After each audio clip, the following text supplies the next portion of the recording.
It's Wednesday, January 7th. The real question is, by what right does Denmark assert control over Greenland? What is the basis of their territorial claim?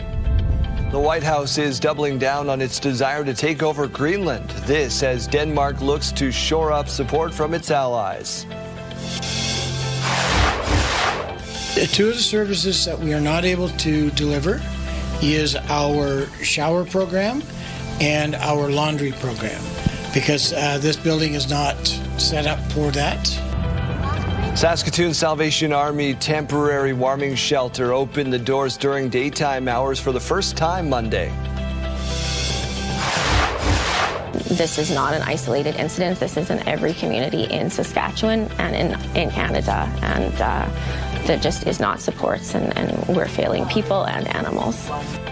Animal rescues are seeking help after more than 30 cats were saved from a condemned house last week. Stay with us, Saskatchewan. Your morning starts right now.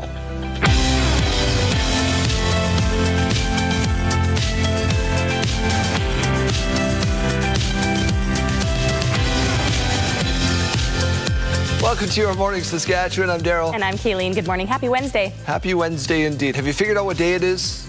We were after that period where nobody knows what day of the week it is. It throws you off, right? Got to write it down. Make sure you know where we are. Temperatures look okay today? Oh, not only do they look okay, they're above the seasonal average. Winds are down from yesterday. It's going to be that perfect Saskatchewan winter day to get outside. Last day of Christmas decor in studio, so we're going to lap it up. Let's get to your news for this part of the hour. This is where we begin. The U.S. is not backing off threats to take over Greenland as Canada and other allies push back. The future of Greenland and Denmark decided solely by the people of Denmark. In Greenland, we know that. Speaking with the Danish Prime Minister yesterday, Prime Minister Mark Carney said Canada will always support Denmark's sovereignty. This includes the autonomous island of Greenland. In another show of support, Canada will open a consulate in Greenland next month. Foreign Affairs Minister Anita Anand said, and Governor General Mary Simon, are expected to be there for that opening. Nobody's going to fight the United States militarily over the future of Greenland. A statement from the White House says the president and his team are discussing a range of options, adding utilizing the U.S. military is always an option. Denmark is warning a U.S. attack on Greenland will mean the end of NATO. The leaders of France, Germany, Italy, Poland, Spain, and the UK have released a joint letter repeating their support for Greenland. U.S. President Donald Trump first floated the idea of acquiring the country in 2019. Premier Scott Moe is promising an open discussion this year on changes to healthcare delivery. But as Wayne Mantika reports, the opposition NDP worries it could open the door to privatization in the sector. Questions are being asked about recent comments made by Premier Scott Moe regarding an upcoming discussion on the future of healthcare delivery. A very open discussion about delivering healthcare in a very innovative way, a different way. The Premier mentioned that Alberta is also holding a discussion. A bill before the Alberta legislature would allow for a dual practice model in which some doctors could offer both public and private care. The Premier did not say if it might be considered in Saskatchewan, but the NDP already is on record as being opposed.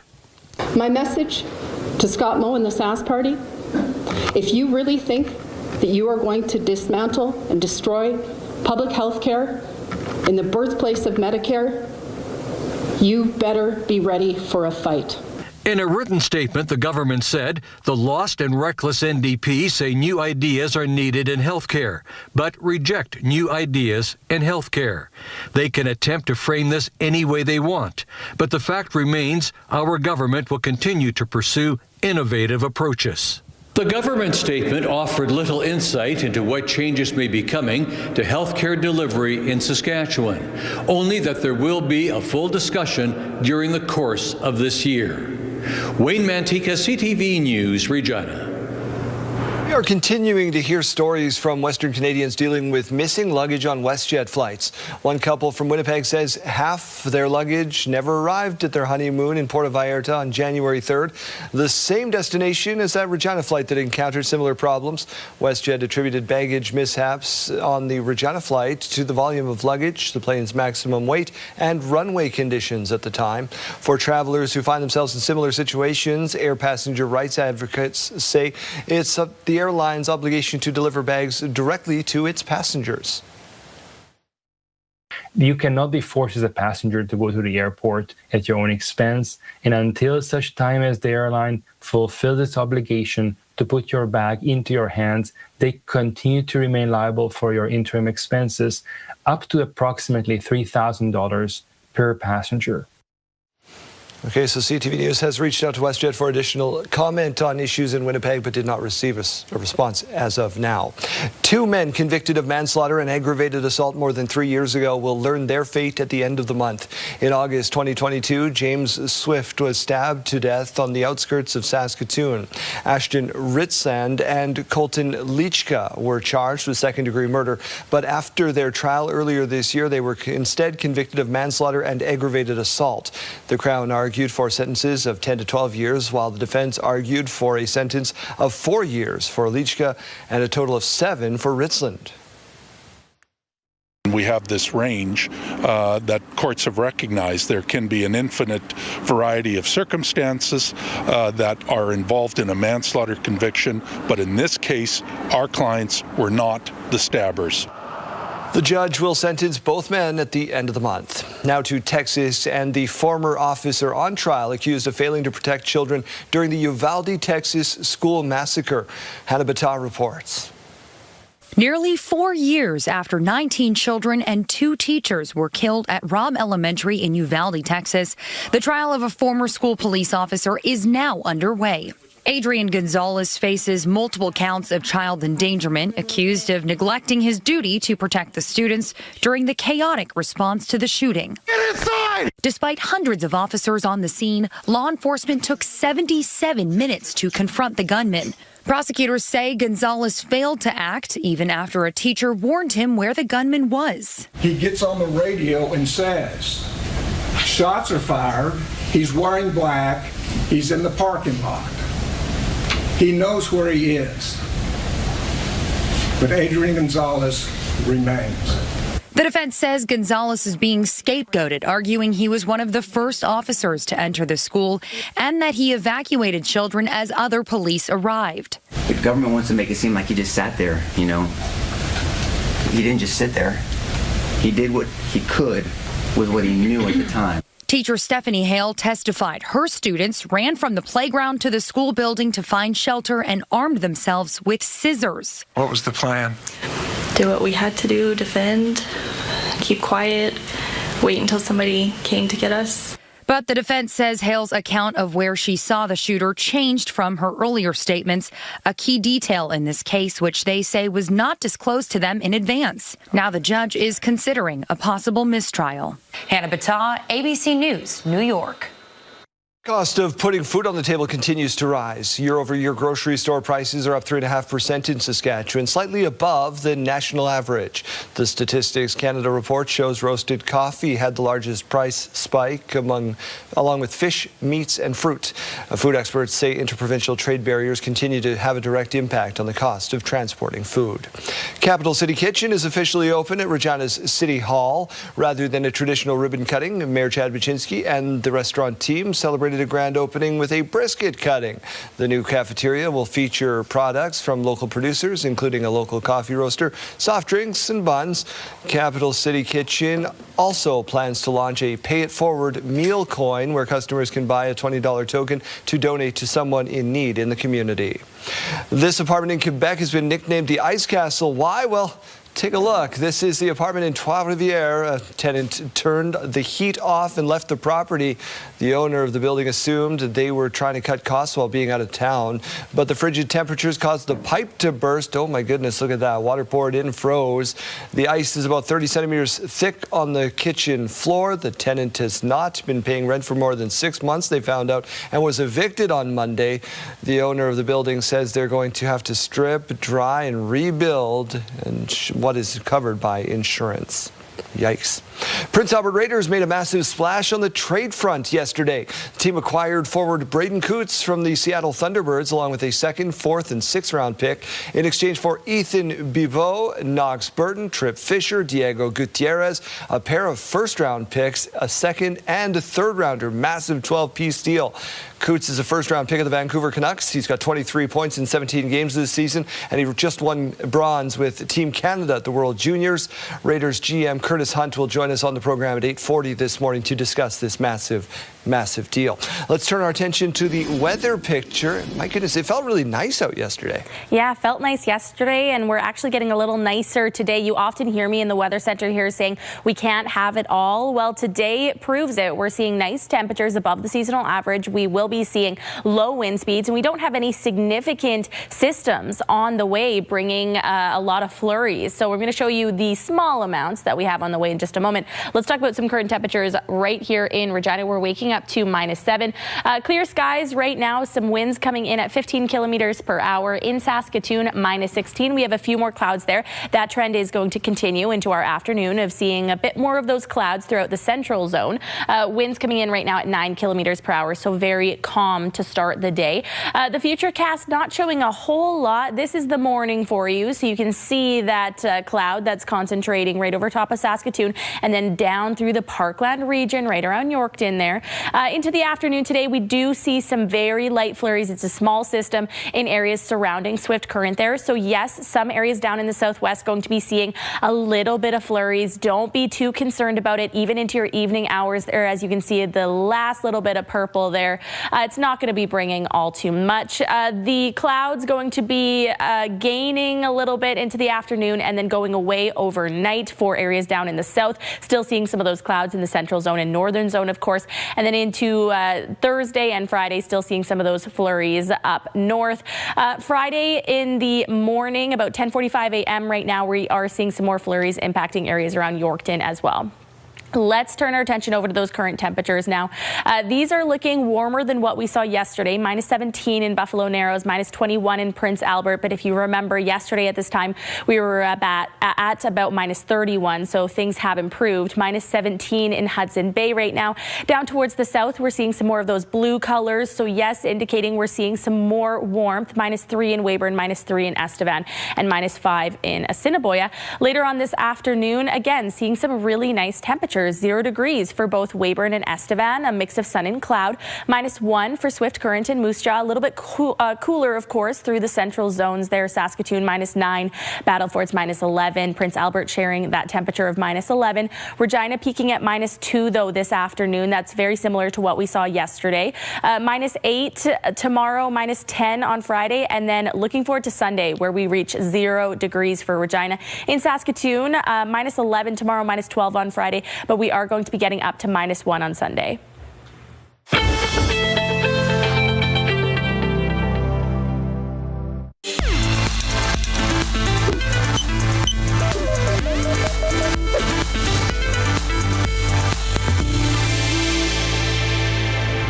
For many Canadians, returning to work after the holidays can be a daunting task. CTV's Maria Saru explains what experts are calling the time-off tax.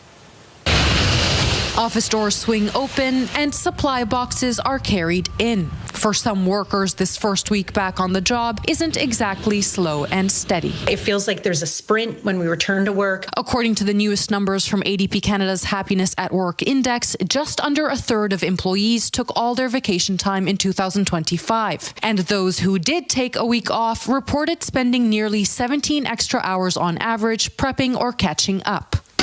Workplace experts call that a time-off tax, adding when employees are worried about the pileup, it's harder to really switch off. You don't get the same kind of refresh. And you don't come back re-energized and ready to take on what comes at you in the new calendar year. ADP Canada's Heather Haslam adds there's lots leaders can do to role model and encourage healthier habits. Making sure that there's backup, making sure that there's adequate documentation for policies, doing some cross-training. And for employees, the new year offers an opportunity to set better boundaries. Our personalities have this guilt. Rest is a 4-letter word, but we don't realize that being productive and engaged and doing better at our job requires it. The strain can show up in worker sentiment. In December, the country's workforce happiness score was 6.8 out of 10, down slightly from November. Atlantic Canada came in just above that at 6.9, but fell more sharply from 7.5. As people filter in and out of office buildings like this one, workers across the Atlantic provinces report better work-life balance,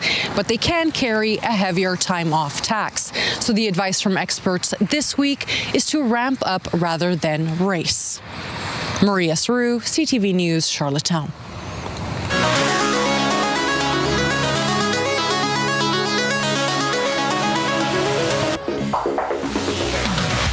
In case you missed it, Greek swimmers braved the cold waters of the Aegean Sea Tuesday to celebrate Epiphany.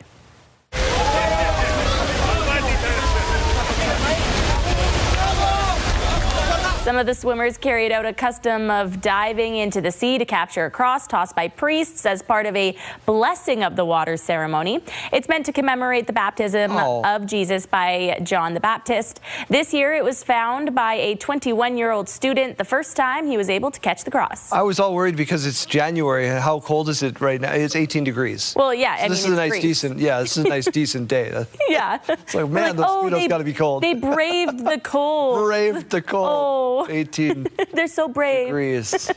Goodness gracious. All right, question of the day. Yeah, so we're asking you today, besides money, what is something you are rich in? Family. Family, yeah. You have a lot of family. Why not? I am rich in cat hair all over all of my clothes, honestly, everything. That's true. I have so much dog hair. My dog is actually, he knows several things, but one is he will not come near me if I'm in dress clothing. He will wait until I take that off, and then he's all over me. Disco is a very good boy. Disco's a very good boy. Yeah. That's true. What is something that you are rich in at home? We want to hear from you, so text your name and your answer to 10400. Standard message rates may apply. Scan the QR code on your screen. That'll send us your answer as well as we take a look outside over the fine city of Regina and the Legislative Building. We are back in 3 minutes.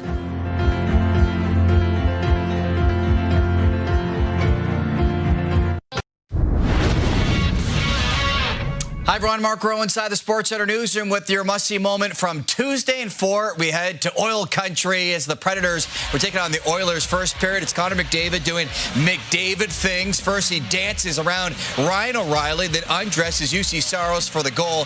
One of his 3 goals on the night for the hat trick, the 14th of his career, all part of a 6-2 win for the Oilers as McDavid earns your must-see moment from Tuesday. And tonight on TSN, it's Tangerine Raptors basketball as they visit the Hornets. It all starts at 7 p.m. Eastern on TSN 1 and 4. That's all from the Sports Center newsroom. Have a great day.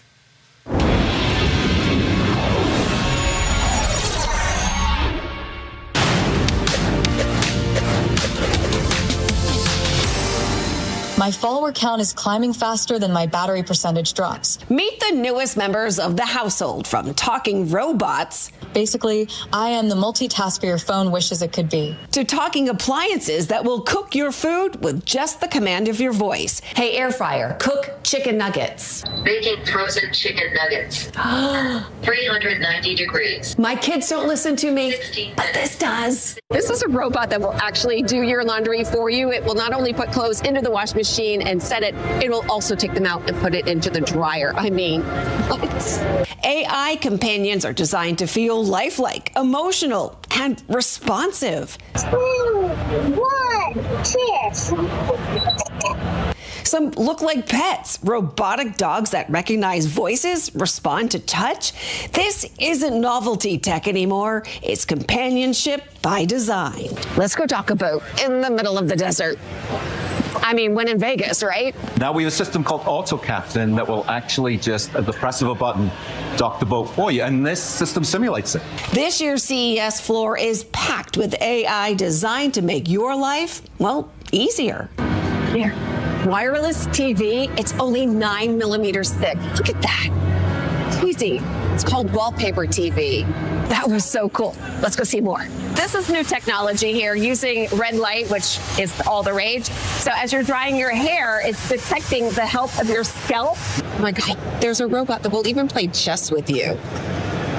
If you love to go camping, this is a mini projector. You can literally go outside, set it up just like that, and then your whole family can sit around the campfire and watch a movie. In Las Vegas, Susan Hogan, NBC News.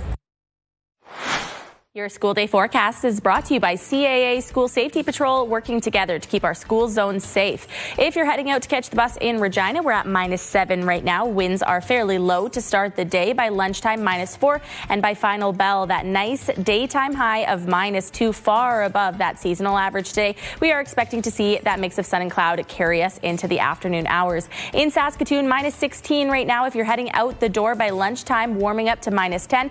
And then just one notch above that, final bell -9. Again, a mix of sun and clouds, winds coming in up to about 25 kilometers per hour at that time.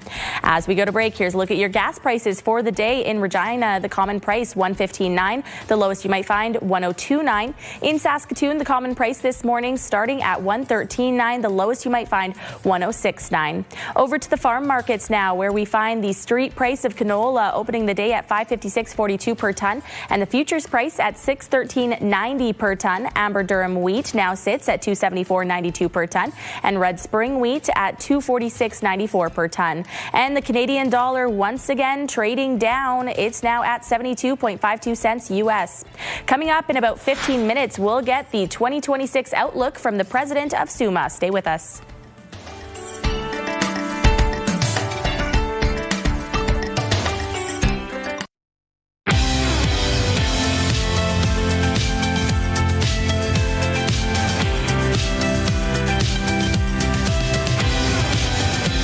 Say on the 6:30 on your morning. Thank you for being with us.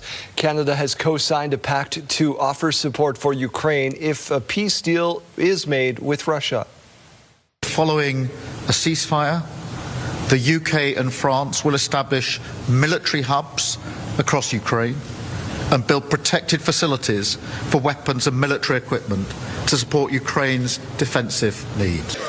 Coalition of the Willing agreed to help secure Ukraine from further Russian invasions if a viable peace deal is in place. The proposed security agreement would see a multinational force sent to aid Ukraine after a ceasefire takes hold, but it remains unclear whether Canadian troops would be deployed.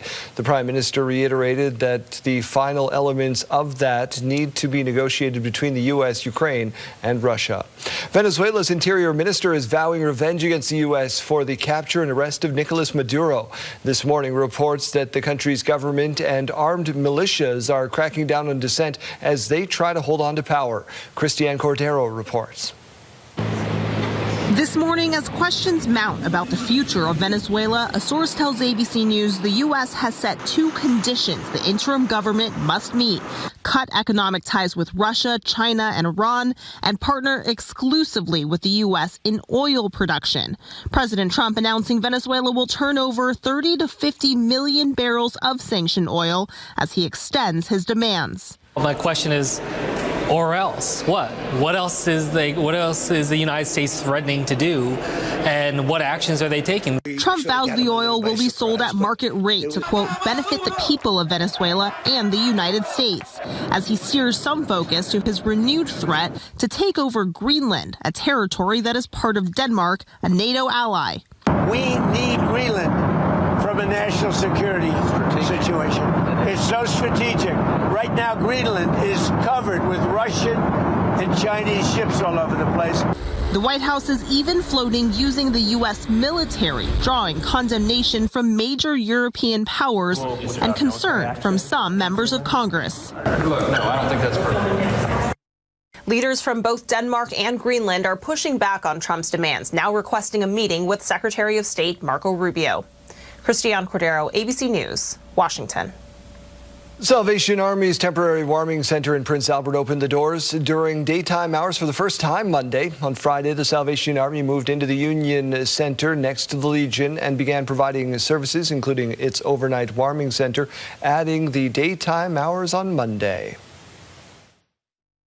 Two of the services that we are not able to deliver is our shower program and our laundry program, because this building is not set up for that. Salvation Army Major Ed Dean says the local church has lent space for the Salvation Army to use as its office and chapel. The Ochapowace First Nation has put a temporary bylaw into effect concerning the control of dogs on the reserve. In late December, a 12-year-old boy was found dead on the First Nation, and many locals suspected the child might have died due to being attacked by dogs. The RCMP have yet to determine the cause of death, saying whether or other elements may have played a factor. The new bylaw took effect on Monday, and its stated purpose is to protect community safety, preventing dogs from roaming freely or forming packs within the reserve. There are calls for action after more than 30 cats were removed from a home in the Wynyard area. Here's Holly Mandrick. This cat, named Peanut Butter, was rescued from a home that was recently condemned. He lived alongside many other cats among piles of garbage nearly 5 feet high, with no heat and feces and urine dripping from the ceiling. It's just pure devastation. It shakes you to your core. You just think about not only the people that lived in those conditions, their families, and then, of course, the animals are also victims in all of this. RCMP found an individual dead in the home following a wellness check and enlisted the help of various animal rescues to assist with the more than 30 cats that were removed from the home. Weniger says situations like this are not uncommon in the province. This is not an isolated incident. This is in every community in Saskatchewan and in Canada, and there just is not supports, and we're failing people and animals.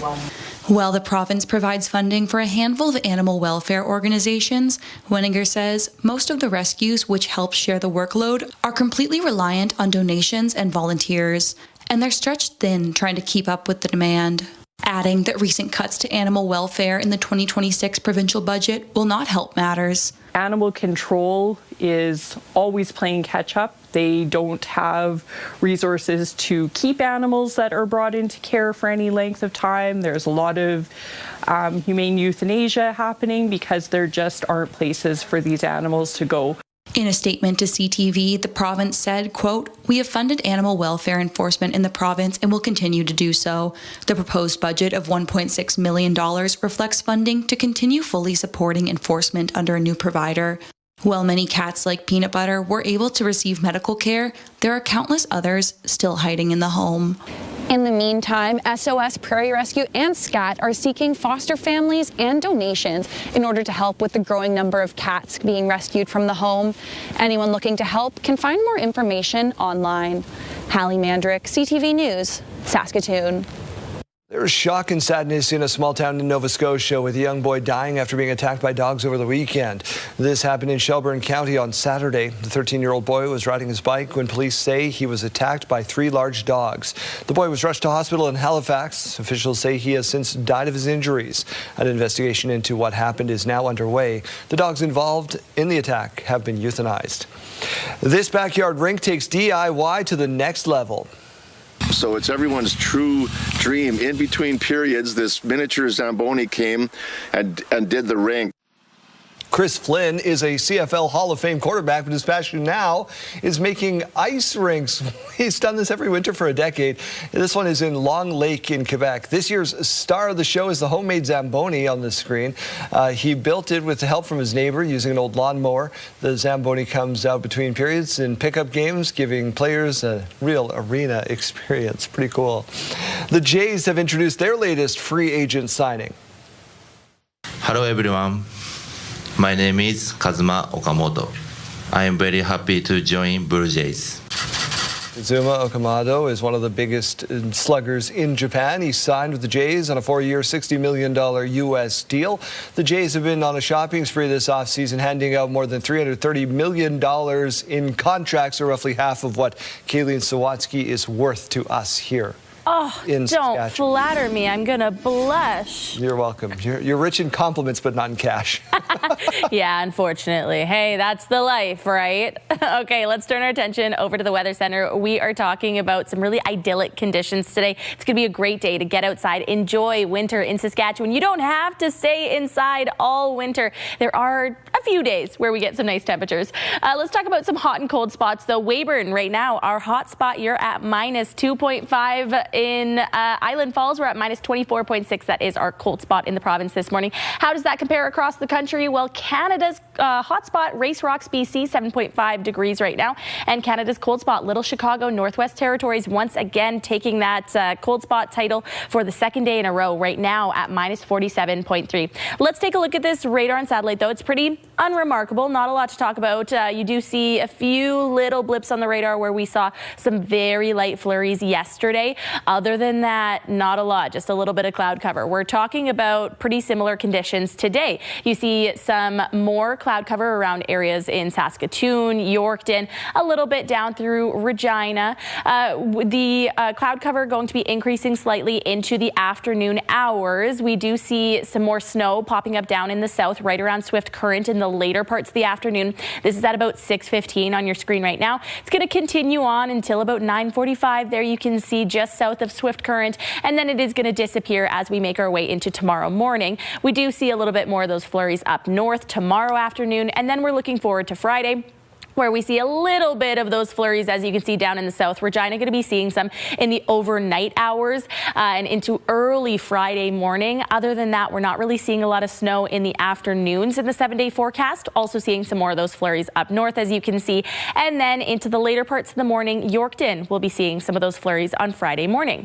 Now, today's forecast for the temperatures looking even better than what we saw yesterday in parts of the south, mainly around Weyburn and Estevan, 0 degrees today, minus 2 for Regina, minus 9 in Saskatoon, and minus 11 for both the Battlefords and Prince Albert.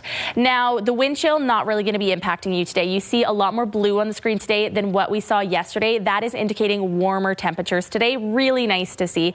Our 7-day forecast shows that the day that we're expecting to see some of that mixed precipitation finally reaching Regina in the afternoon hours is actually not until Tuesday. And because we're seeing some positive temperatures on that day, it's going to be mixed precipitation, some rain, some sleet, maybe some flurries. Saskatoon not seeing that, but we are seeing some very nice temperatures. And then by the end of our 7-day forecast, Tuesday reaching 0 degrees.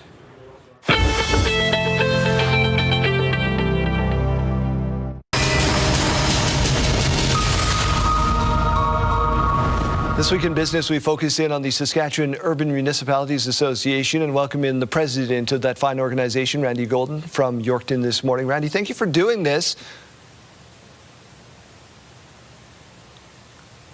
I'm hoping that our feed is still good. I'm hoping that our feed is still good. Randy, we'll continue on. Remind people out there what the Saskatchewan Urban Municipalities Association is all about. Well, SUMA represents all the villages, towns, cities, northern municipalities and resort villages right across this whole province of ours, from the north to the south to the east to the west. Randy, what's the biggest concern for your members right now? We're just coming off the holiday season, of course, and tariffs are top of mind. But what are people talking about in your circles? Well, just recently, last year, we moved to a caucus model for our governance, and which brings in 34 representatives of those organizations, those communities that I just talked about. And it's really interesting, no matter what the size of your community or where you're located in the province, there are 3 main concerns, and that is infrastructure, community safety and policing, and healthcare, whether it's physician recruitment and retention, whether it's mental health and addictions. Those are the top 3 themes that we've been advocating on behalf of our members. How do you go about that advocacy work? Well, first of all, we bring in all our caucus representatives to talk about what is really important in our communities, what are our communities facing. And right now, Daryl, as you know, we have been looking at budgets right across this province. So those three themes keep coming in. So we work very closely with both our provincial and our federal other orders of government to really talk about, this is a partnership. We're not putting our hand out. We're offering our help and our partnerships in providing the services for all the residents of this province and this country. So we work very hard with all our members, and SUMA represents 80% of the population of Saskatchewan. So we bring 80% of the voices across this province to our other orders of government to talk about what we need to work together on. We're in conversation with Randy Golden, who is the president of SUMA this morning, live from Yorkton. Randy, news is always doom and gloom. Let's talk about some of the positives. What has people excited right now? Well, right across this province as we come out of the holiday season, and we're really talking about what do we do for our residents. I'm able to talk to communities right across this whole province. And we're excited about what we do. We're excited about the affordability in our province. We're excited about what we can give to our residents, the recreation, sport, culture that's involved. I look across our province, and it gives me great joy in being able to talk to people about how much they enjoy living in this province. And as I travel across our country and talk about to other officials and other elected people, it gives me encouragement, because I know when I come back to my home here in Yorkton, I can say that we lead positive lifestyles. And yes, as you said, we have challenges, but we're willing to work together to make the changes that can really help everybody in our province. We'll leave it at that. Randy, thank you so much for your time this morning. Thank you, and have a happy new year.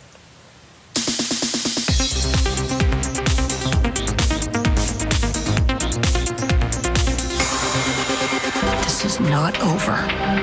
Not by a long shot. The end of Stranger Things has helped make it one of Netflix's most watched English language series ever. The hit show's 5th season drew more than 31 million views the week of its finale, and has received more than 105 million total views and counting. Stranger Things now sits at number 9 on the all-time list. I am the outlaw. Robin Hood. A new trailer is giving us our first look at Hugh Jackman in The Death of Robin Hood. The Australian actor offers a gritty, violent take on the classic English thief. The new film shows Robin Hood coming to terms with his violent past and living long enough to see himself become a legend. The Death of Robin Hood hits screens this year. Star Search, the world's greatest talent competition. The talent judges for Netflix's Star Search revival have been revealed.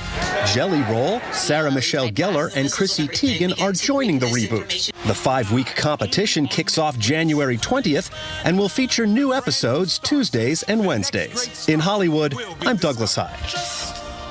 Janelle Lipa is trying very hard to be our athlete of the week, and today, where are you?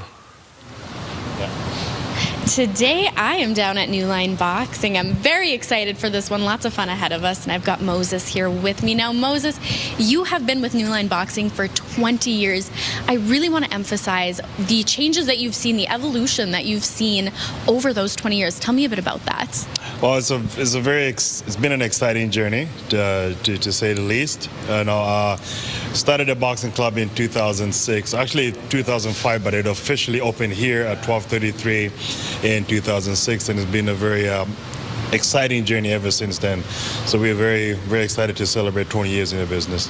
Fantastic. Well, 20 years is a great amount of time. What are you hoping to see in the coming years? What changes are you hoping to make? Well, one of the things that we are doing is develop the student boxing program, and it's one of the things that we're expanding into throughout the province. And the student boxing program is a high-performance program for Saskatchewan, because we don't have a high-performance program for Saskatchewan. So I'm trying to create a high-performance program that's a holistic, academically integrated, to ensure that young Saskatchewan produce elite caliber athletes that can represent Saskatchewan nationally and internationally. So That's amazing. Yeah. Yeah, well, tons of great changes ahead of you guys. Now, let's talk classes. What do you offer here at New Line Boxing? Well, New Line Boxing is structured academically, so all the classes are structured by age. So it goes by age-specific groups so that the training is age-appropriate. So we have classes for kids 8 to 12 years old group, and then we have the classes for 13 to 15, and then 16 to 19, and then 20 to 25. So they're all on different days, so then we can actually focus specifically on your age group. So we have all that different, and you can check them up on our website. Perfect. All right, well, tons of exciting stuff ahead of us. I'm going to go get practiced up. We're going to get in the ring and maybe do a little bit of boxing, so buckle up.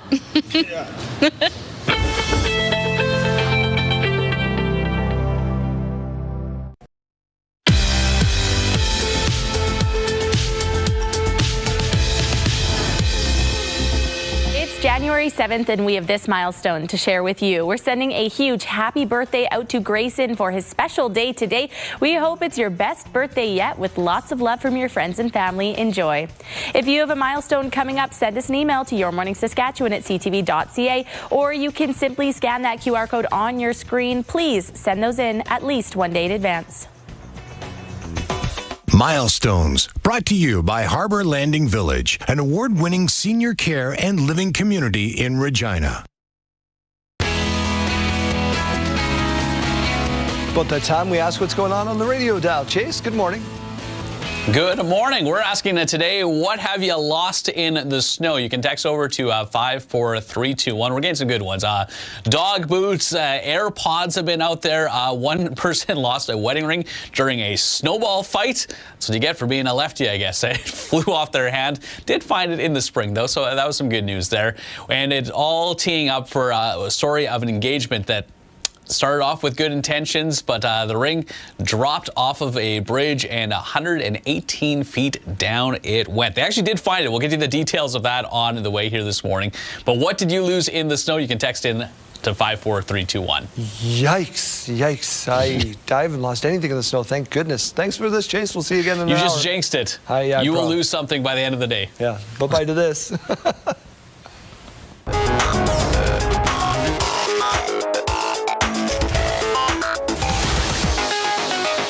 Sidebar time, Keelan. All right, well, if you're looking for ideas to take advantage of the snow, here's some sledding tips.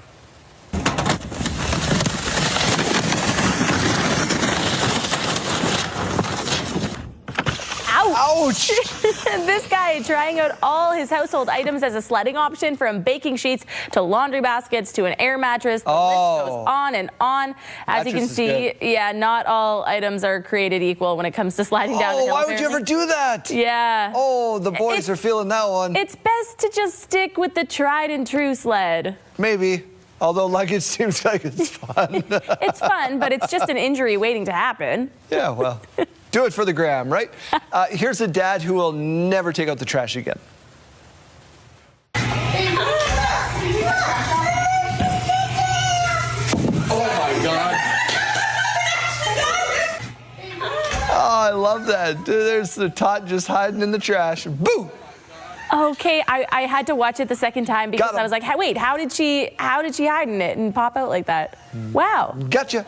All right, it's giving me ideas. Yep. It's a good thing my husband doesn't watch this show. He's always like, I'm busy in the mornings. Yeah. Now I can get ideas and surprise you. Oh, you have to do that today. That's it for now. We're going to re-rack the show. We got your news, your headlines, along with your weather forecast coming up in just a couple of minutes.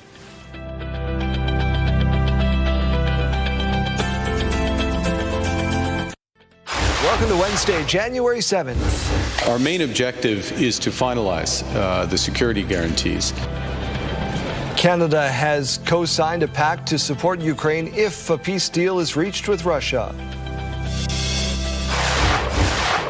You cannot be forced as a passenger to go to the airport at your own expense, and until such time as the airline fulfills its obligation to put your bag into your hands, they continue to remain liable for your interim expenses, up to approximately $3,000 per passenger. We are continuing to hear stories from Western Canadians dealing with missing or lost luggage on WestJet flights. I will work hard every day and do my best for the team. Spring training just 45 days away, and the Jays will be heading into the season with another big bat in their lineup. Stay with us, Saskatchewan. Your morning starts right now.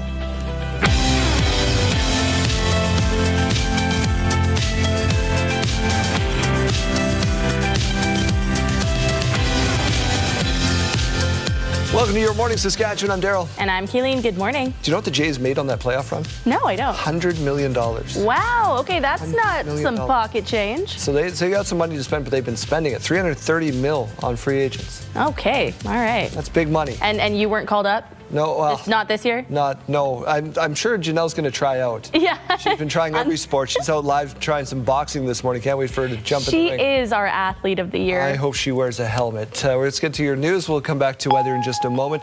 The White House not ruling out using its military as part of its bid. Nice slow walk out there to take over Greenland. I'm going to go by what the president says, and it didn't come up in his meeting with us today, and he and I haven't had a discussion about it. Denmark and Greenland trying to set up a meeting with the U.S. Secretary of State. They are looking to clarify after the White House put out a statement saying utilizing the U.S. military is always an option. Canada, along with the European allies and so forth, have rallied behind Greenland, saying only its people should decide the future of Greenland is because it's an autonomous territory of Denmark and part of NATO. Closer to home, Premier Scott Moe is promising an open discussion this year about planned innovations for health care. The Premier first made the pledge last month during media interviews. Moe said his government will continue to pursue innovative approaches to ensure Saskatchewan families can access high-quality health care close to home. The Saskatchewan NDP is concerned it could lead to privatization. My message to Scott Moe and the Sask Party, if you really think that you are going to dismantle and destroy public health care in the birthplace of Medicare, you better be ready for a fight, because we will not stand by and watch you dismantle public health care in the birthplace of Medicare.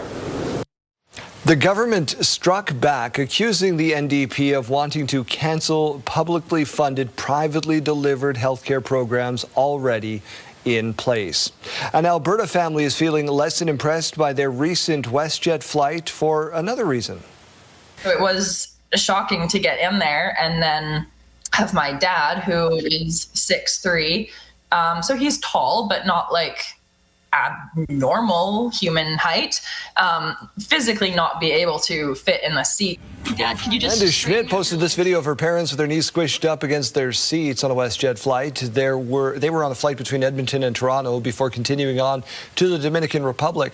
In the fall, WestJet announced a new cabin configuration to offer different prices for seat selection. In a statement, the airline says these aircraft accommodate an extra row by varying seat pitch between 38 and 28 inches. Schmidt says she has not heard from WestJet directly about her video. We got more stories of travel turmoil, including lost luggage. Sierra D'Souza Butts continues to hear stories of passenger woes. Upon arriving in Puerto Vallarta on a flight from Winnipeg for their honeymoon on January 3rd, Roger and Isla Ward went to the baggage claim. They picked up her luggage but couldn't find his. There's about 40 of us, I think, in the airport that have had in the same situation. We're seeing the same bags go around the carousel, and none of them are ours. In fact, we look at the tags, and those bags aren't even from Winnipeg. They're from Edmonton. I think I heard a few people say. Submitting a lost bag claim almost 2 days ago, Roger says he's disappointed by what he calls a lack of communication from the airline. The delayed baggage is an issue they've already identified. I would have thought you would try and notify us as we're leaving the airport or upon arrival shortly thereafter, not for us to try and reach out to the company after the fact. CTV News reached out to WestJet Tuesday but did not hear back in time for broadcast. Other Canadians flying with WestJet are dealing with similar issues this week, including passengers on a flight from Regina to Puerto Vallarta, where WestJet attributed baggage issues to the amount of luggage, the plane's maximum weight, and runway conditions. Air passenger rights advocates say for travelers who find themselves in a similar situation, it is the airline's obligation to deliver bags directly to passengers. You cannot be forced as a passenger to go to the airport at your own expense, and until such time as the airline fulfills its obligation to put your bag into your hands, they continue to remain liable for your interim expenses up to approximately $3,000 per passenger. Travelers are advised by air passenger rights to make reasonable purchases relevant to the purpose of their trip and submit those claims as urgently as possible. Sierra D'Souza Butts, CTV News, Regina. Animal rescues are seeking help after more than 30 cats were saved from a condemned house last week. RCMP say they found a person dead inside a home near Wynyard during a wellness check. Various animal rescues were called in to help remove the cats, who say scenes like this are not uncommon. This is not an isolated incident. This is in every community in Saskatchewan and in Canada. And there just is not supports, and we're failing people and animals. Rescues are urgently seeking foster homes and donations to help house the rescued cats and provide them the medical care they need. A warming center in Prince Albert that burned down on Christmas Day is officially operating in its new temporary home. Jasmine Peltier reports. Since a fire at Christmas, the Salvation Army has had to move a couple of times to continue offering services. On Friday, it moved from the Prince Albert Grand Council Urban Services building to the Union Center next to the Legion. We overcome and adapt where we need to, and we've adapted to this location. Programs and services still need to go on because those that we serve still need those same services. Salvation Army Major Ed Dean says that the Salvation Army's daytime and overnight warming centers, along with its clothing and meal services, are now operating out of the new location at the Union Center. Two of the services that we are not able to deliver is our shower program and our laundry program, because this building is not set up for that. He says the Salvation Army is allowed to stay at the Union Center until September and is leasing the building on a month-to-month basis. The Prince Albert Grand Council lent its Urban Services building as a temporary location for the overnight warming center following the fire that destroyed the Salvation Army building. YWCA CEO Donna Brooks says it's important for a city to have overnight warming services. It is a necessity to survive. And if someone doesn't have a place to keep warm, they are going to do everything possible to ensure that they are warm. And that could be breaking into your home or your business. Dean says he doesn't know what the future looks like for the Prince Albert Salvation Army, but it will remain operational in the community. Jasmine Peltier, CTV News, Prince Albert. Believe it or not, it has been 1 year since the historic wildfires in Southern California burned down thousands of homes and forever changed the landscape. Checking in 1 year later is Sophie Flay. This morning, there are signs of progress in Southern California after the costliest wildfires in U.S. history. 1 year ago today, the Eaton Fire in Altadena and the Palisades Fire in Los Angeles destroyed thousands of homes and took 31 lives. Wind gusts of nearly 100 miles per hour carried flames into communities. Take a look at this. The flames moving so fast. And this is what a lot of this area looks like. Areas now look like this. Empty lots. More than 16,000 structures were flattened. One man has been charged with sparking the Palisades Fire, which started as another fire days before. Despite efforts to put it out, that fire was still burning underground and exploded in size. LA's new fire chief addressing that on Tuesday. There were clearly significant shortcomings in our response as a department. The department has new protocols and tools, including drone technology, to prevent a similar disaster. But as authorities adapt, some residents are still reeling. I never thought that I'd be standing here saying that my house is no longer standing. The whole year was a lot of different steps to try to get to being able to move back in. Across the region, only a fraction of homes have begun to be rebuilt, a process described as complex and exhausting. This homeowner, a 16-year Palisades resident, has decided to rebuild, but is looking for more accountability. I want my neighbors who can come back the least to still come home. And I think the only way they can do it truly is if the state and city live up to their responsibility towards the citizens. LA's mayor says she's inspired by the pace of rebuilding. She says more than 400 homes are now under construction. Sophie Flay, ABC News, New York. Prince Albert Raiders made a massive splash on the trade front yesterday. The team acquiring forward Braden Coots from the Seattle Thunderbirds, along with a 2nd, 4th, and 6th round pick in exchange for Ethan Bibeau, Knox Burton, Trip Fisher, Diego Gutierrez, a pair of 1st round picks, a 2nd and a 3rd rounder. That's 12 pieces all in. Coots is a 1st rounder from the Vancouver Canucks in the NHL. He's got 23 points in 17 games this season and just won bronze with Team Canada at the World Juniors. The GM of the Raiders, Curtis Hunt, will be on the show at 8:40 this morning to discuss that massive deal. Some SJHL All-Stars are celebrating a gold medal at the Viking Cup. Jumping on. Taking a shot. Andrews now a shot. A rebound, and he scores! And Bruins' Ethan Andrews, overtime winner. The golden goal. Team SJHL wins the Viking Cup in Camrose, Alberta. The All-Stars took down the St. Trojans in the championship final. Give some credit to kind of the league and the commissioner and the 12 teams in our league that shows that we can produce good players that can play at the next level. There's lots of alumni on those ACAC teams like St. and Augustana.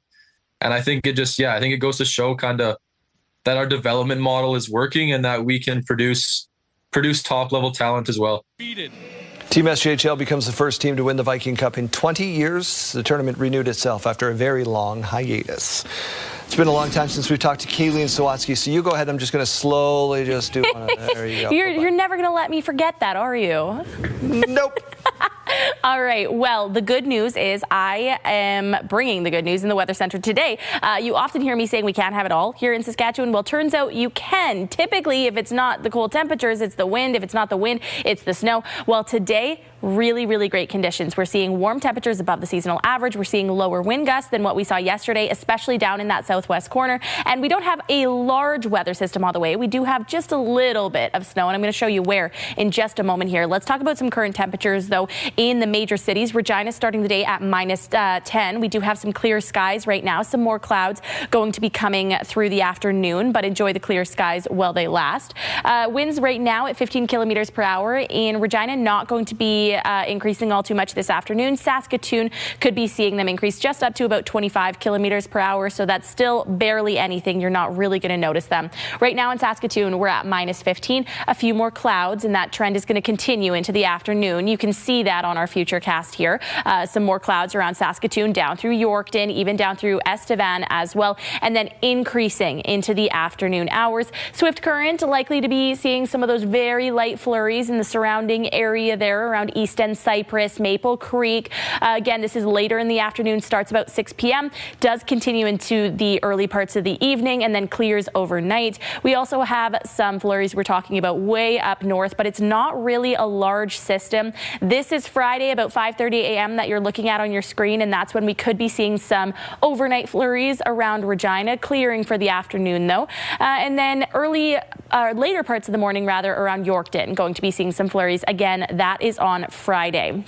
Current temperatures now, we are seeing a bit more blue on the screen than what we saw yesterday, but for the time being, some pink colors around Prince Albert, -24, -21 in Nipawin, -14 in Melfort, and -18 in Hudson Bay. Down towards the south, of course, that's where we're seeing more of those blue colors, -5 in Assiniboia, so a bit warmer, -3 right now in Weyburn, -4 in Estevan. Later on this afternoon, temperatures are warmer than what we saw yesterday. Weyburn and Estevan going to be reaching 0 degrees. We're now also projecting Moose Jaw to be reaching 0 degrees, -2 for Regina and -9 for Saskatoon. And our 5-day forecast looking not bad. -8 tomorrow, -10 on Friday, a few more clouds that day, -11 on Saturday, and 0 degrees on Sunday with some overcast skies. Saskatoon -11 tomorrow, -12 on Friday. Again, a mix of sun and cloud, but more clouds rolling through the city on Saturday, -9, and warming up to -1 on Sunday.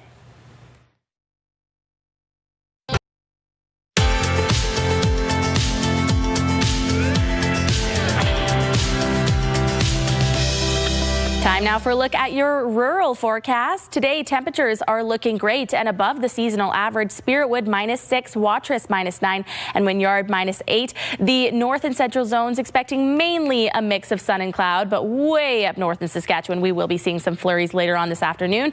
Also seeing a few light flurries today. Eastern Cypress, areas down in that southwest corner. It's going to be hitting later on in the afternoon. Temperatures going to be great, though. -2 in Eastern Cypress, 1 degree for Rockland, 3 degrees for Coronach today, and -2 for Carlisle. Let's take a look at Vanscoy, where internet plans up to 1 gig are available from Saskatoon. -8 is where we'll peak this afternoon. A mix of sun and cloud, west winds coming in up to about 25 kilometers per hour. Hi everyone, Mark Rowe inside the Sports Center newsroom with your must-see moment from Tuesday in 4. We head to oil country as the Predators were taking on the Oilers first period. It's Connor McDavid doing McDavid things. First he dances around Ryan O'Reilly, then undresses UC Saros for the goal. One of his 3 goals on the night for the hat trick, the 14th of his career, all part of a 6-2 win for the Oilers as McDavid earns your must-see moment from Tuesday. And tonight on TSN, it's Tangerine Raptors basketball as they visit the Hornets. It all starts at 7 p.m. Eastern on TSN 1 and 4. That's all from the Sports Center newsroom. Have a great day.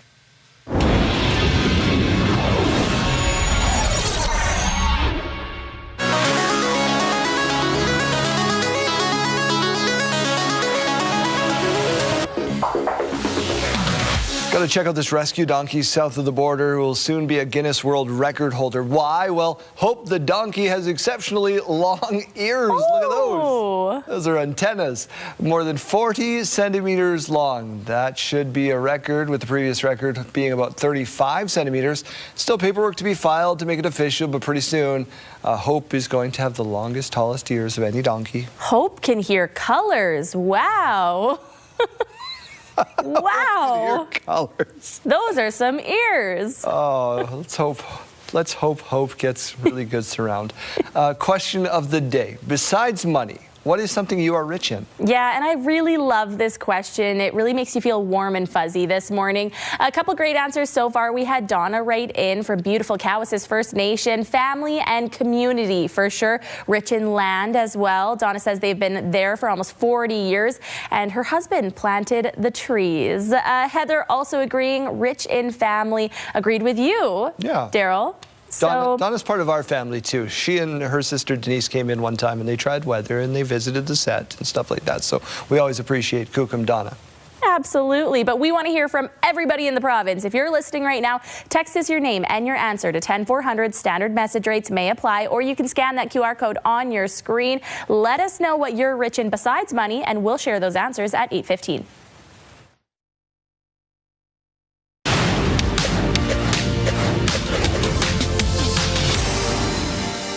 Uncertainty on tariffs and the economy hit Greater Toronto home sales in 2025 as they fell 11.2% compared to 2024, even as inventory remained elevated, with new listings up 10.1% year over year. The average selling price declined 5.1% compared with a year earlier, just over $1 million, $1,006 to be exact, is the composite benchmark price. It's meant to represent the typical home, and it fell 6.3% year over year. U.S. President Donald Trump says Venezuela will provide 30 million to 50 million barrels of oil to the U.S., and he pledged to use proceeds from the sale of this oil to benefit the people of both countries. The White House is organizing a meeting on Friday with U.S. oil company executives to discuss Venezuela, which the Trump administration has been pressuring to open its vast but struggling oil industry more widely to American investment and know-how. Meanwhile, Venezuela's acting president, Delcy Rodriguez, pushed back on Trump, who earlier this week warned she'd face an outcome worse than Maduro's if she does not do what's right. Now, in a speech, she said, "Personally, to those who threaten me, my destiny is not determined by them, but by God." Those are your morning business headlines. For BNN Bloomberg, I'm Roger Peterson.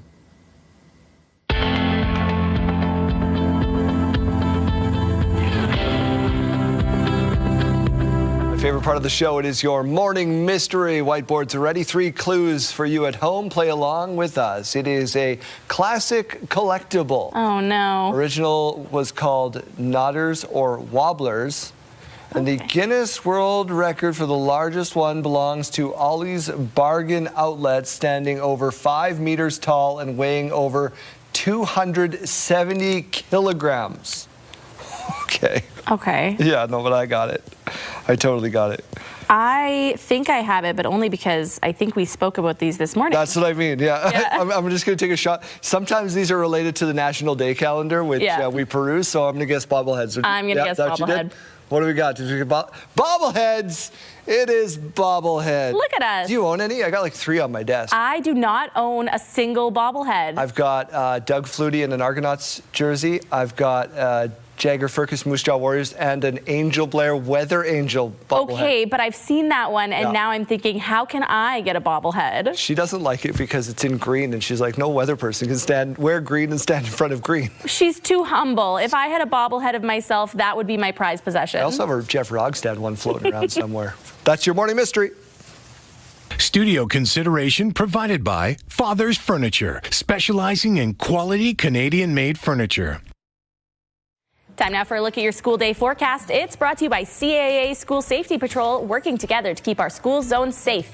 If you're heading out to catch the bus in Regina, we're at -10, -4 by lunchtime though, and then warming up to that expected daytime high of -2 by final bell. Winds remaining calm all afternoon long. We are going to be seeing some increasing cloud cover into the afternoon hours though. Saskatoon seeing a bit more of that cloud cover. We're starting the day at -15 by lunch though, -10. So still trying to bundle up a little bit for that lunchtime recess. Again, some more cloud cover throughout the afternoon, -9 by final bell, and winds getting up to 25 kilometers per hour. As we go to break, here's a look at those gas prices in Regina. The common price, $115.9, but the lowest you might find is $102.9. In Saskatoon, the common price this morning, $113.9, and you might find it for as low as $106.9. Over to the farm markets now, where we find the street price of canola at $556.42 per ton, and the futures price now at $613.90 per ton. Amber Durum wheat, $274.92 per ton, and Red Spring wheat now sits at $246.94 per ton, and the Canadian dollar continuing to trade down. It's now at 72.52 cents US. After the break, why a small Saskatoon business says it's had enough. Stay with us for the details.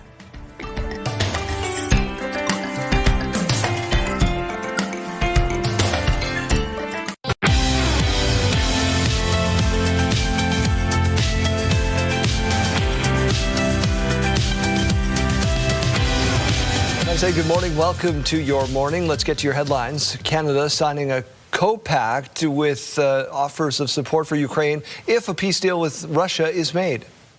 Following a ceasefire, the UK and France will establish military hubs across Ukraine and build protected facilities for weapons and military equipment to support Ukraine's defensive needs. The Coalition of the Willing agreed to help secure Ukraine from further incursions from Russia if a viable peace deal is made. The proposed security agreement would see a multinational force sent to Ukraine after a ceasefire takes hold, but it remains unclear whether Canadian troops would be part of that. Prime Minister Mark Carney reiterated that the final elements of that deal need to be negotiated between the U.S., Ukraine, and Russia. U.S. President Donald Trump says millions of barrels of oil from Venezuela will soon be turned over to the U.S.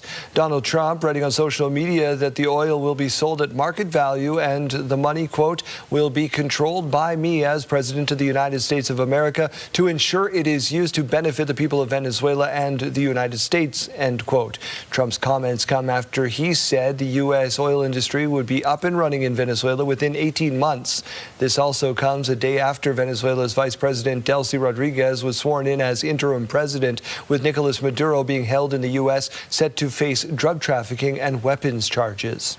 Closer to home, the Ochapowace First Nation has implemented a temporary emergency dog control bylaw. Jacob Carr with why. On Monday, the Ochapowace First Nation put a new temporary emergency dog control bylaw into effect. The community says it was put into place for the safety and well-being of community members, and that dogs roaming and traveling in packs pose a safety risk to community members.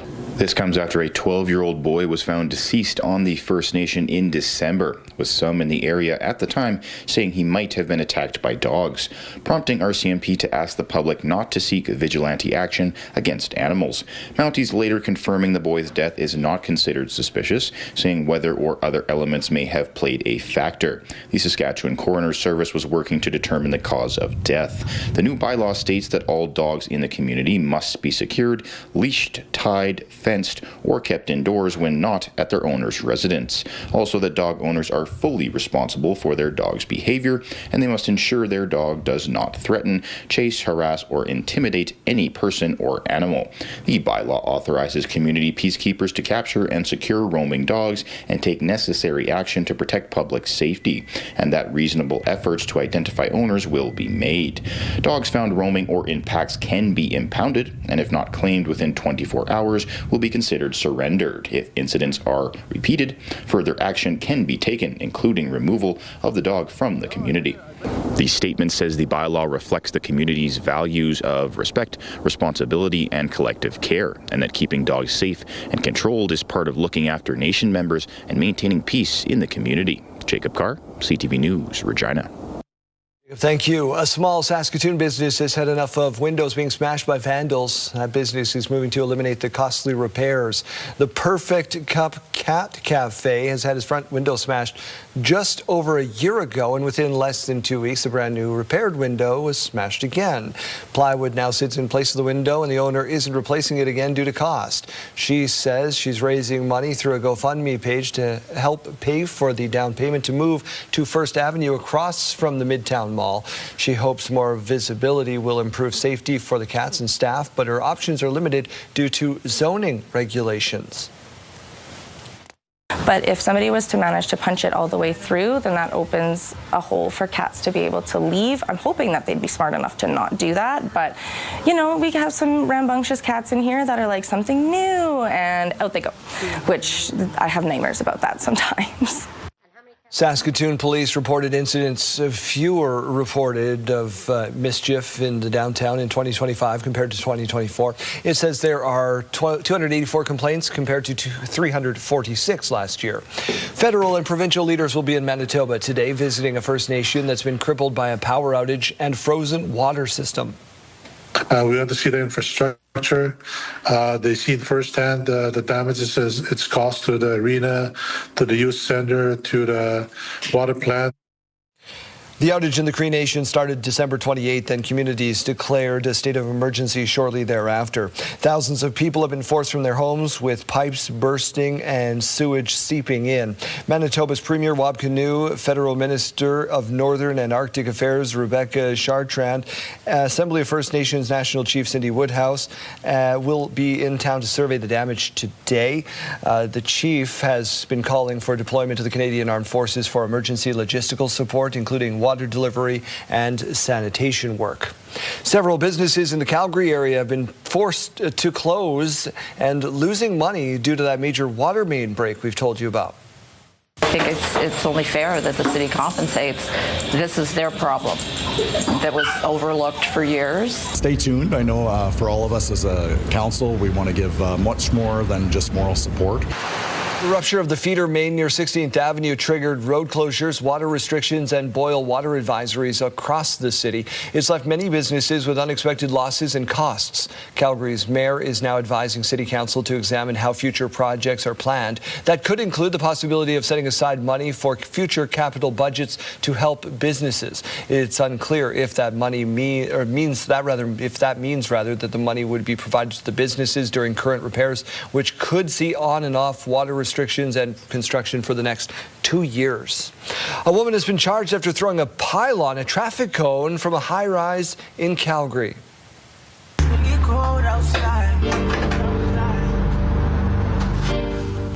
The video shared on social media over the weekend, the pylon tossed over the 14th floor balcony down to the sidewalk. Police said that pylon weighs about 13 pounds. No one was injured. The woman facing one charge of mischief, causing danger to life. Can you imagine that hitting you in the head? Oh boy. Lego is going high-tech.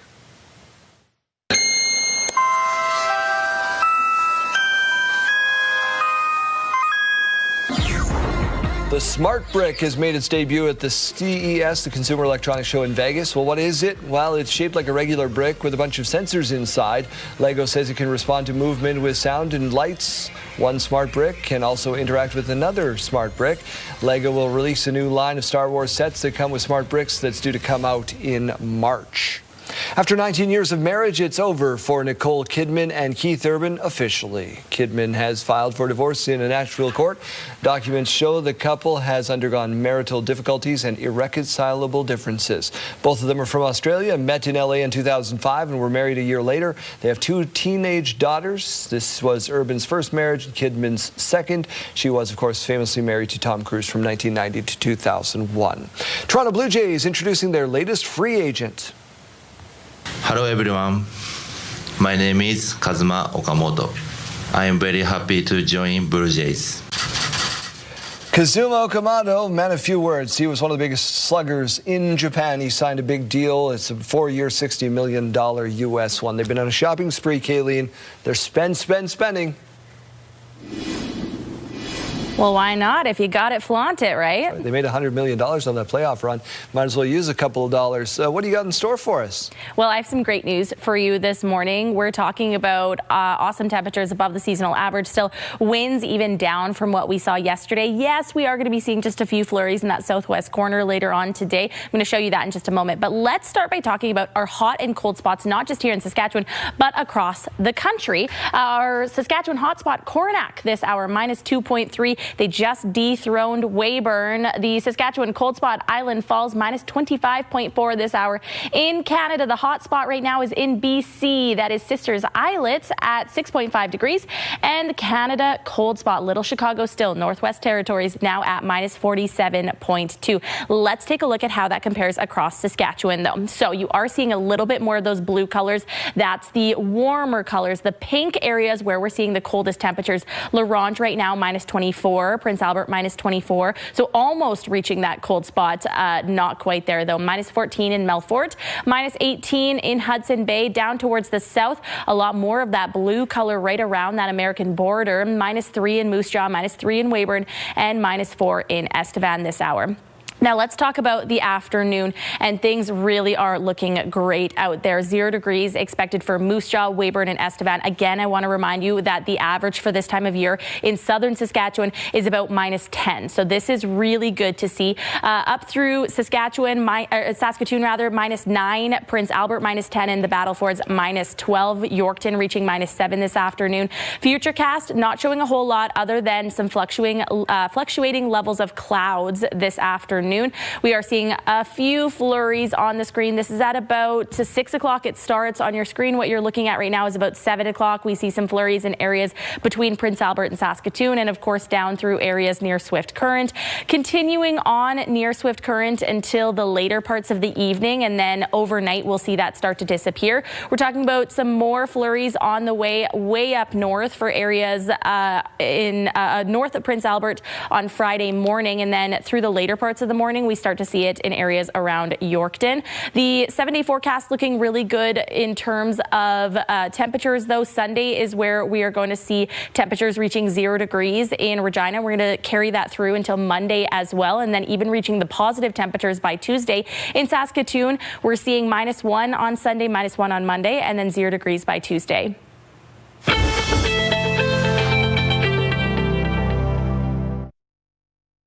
Wardrobe consideration by Colin O'Brien Man's Shop, defining contemporary style for over 20 years.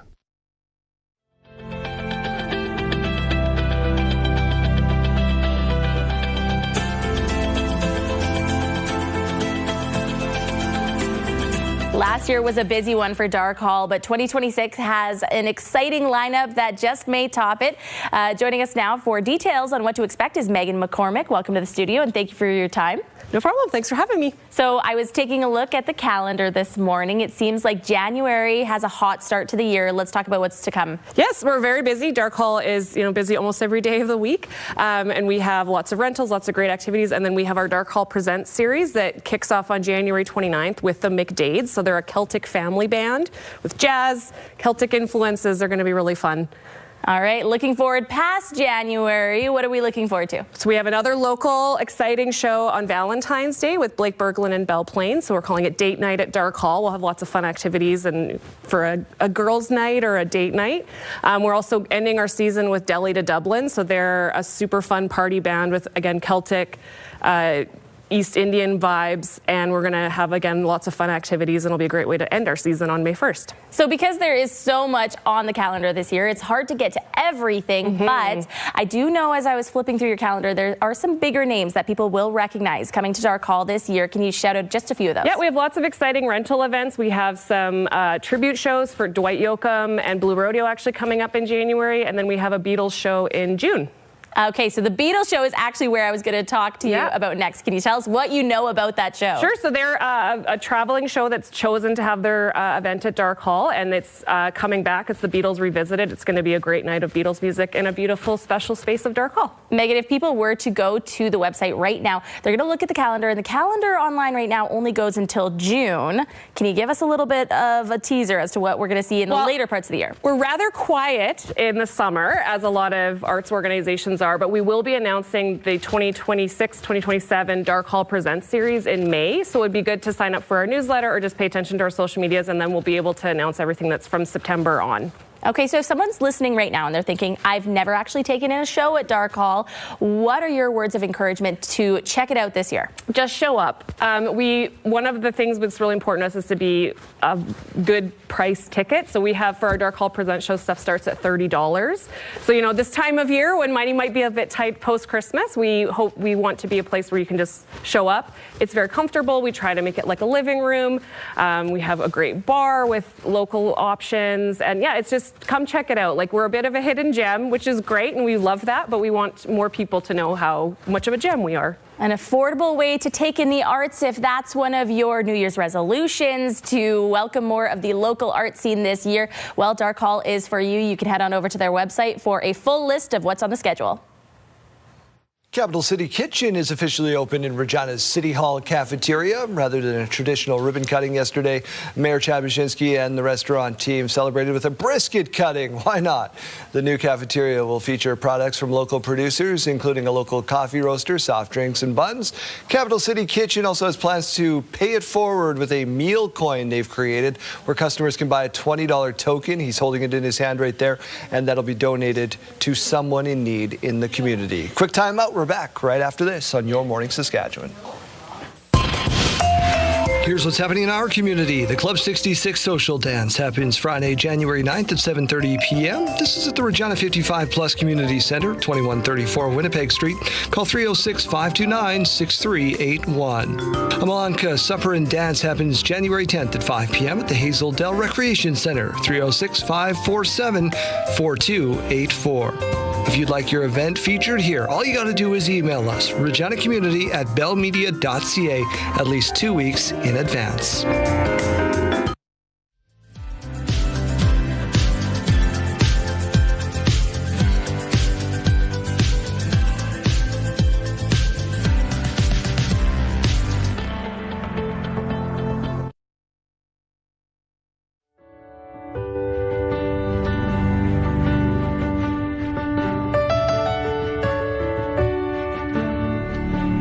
I don't see a helmet or boxing gloves on you yet. What's going on? Oh, there they are. I do have the boxing gloves. Put up your dukes.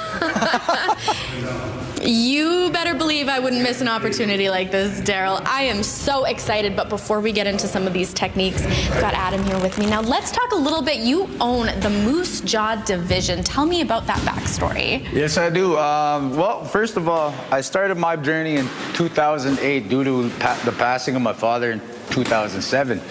I was a very troubled individual at the time. I was going through grieving and mourning, and one thing led to another. One day, Moses B. Ali, the owner of New Line Boxing Academy, drove right by me. After that, the rest is history.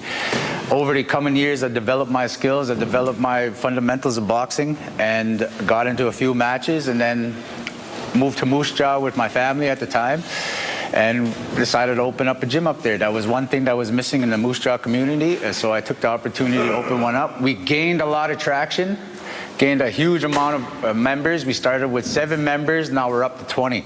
And we're brand new. We started our gym in November of this past year, and now we're just bringing more people in, more the better.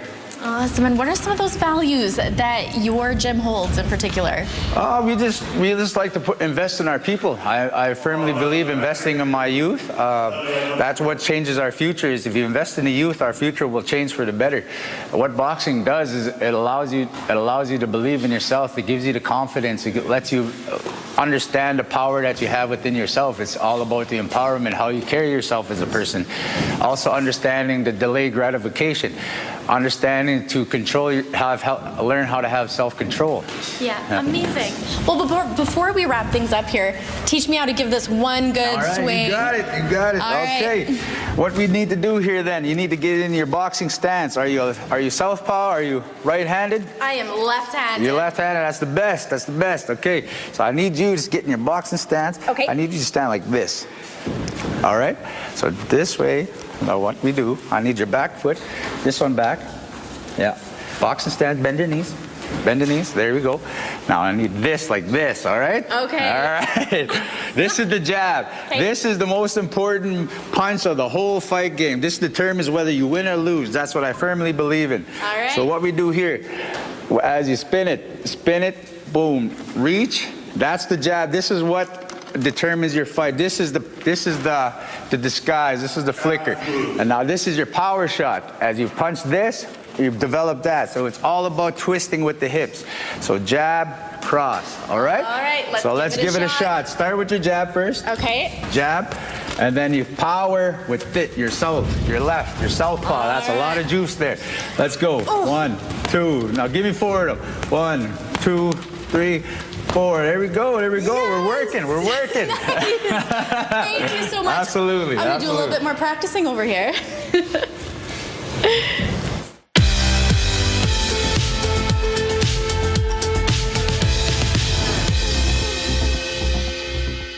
It's January 7th, and we have this milestone to share with you. We're sending a huge happy birthday out to Grayson for his special day today. We hope it's your best birthday yet, with lots of love from your friends and family. Enjoy. If you have a milestone coming up, send us an email to yourmorningsaskatchewan@ctv.ca, or simply scan that QR code on your screen right now. Please send those in at least one day in advance. Milestones, brought to you by Harbor Landing Village, an award-winning senior care and living community in Regina.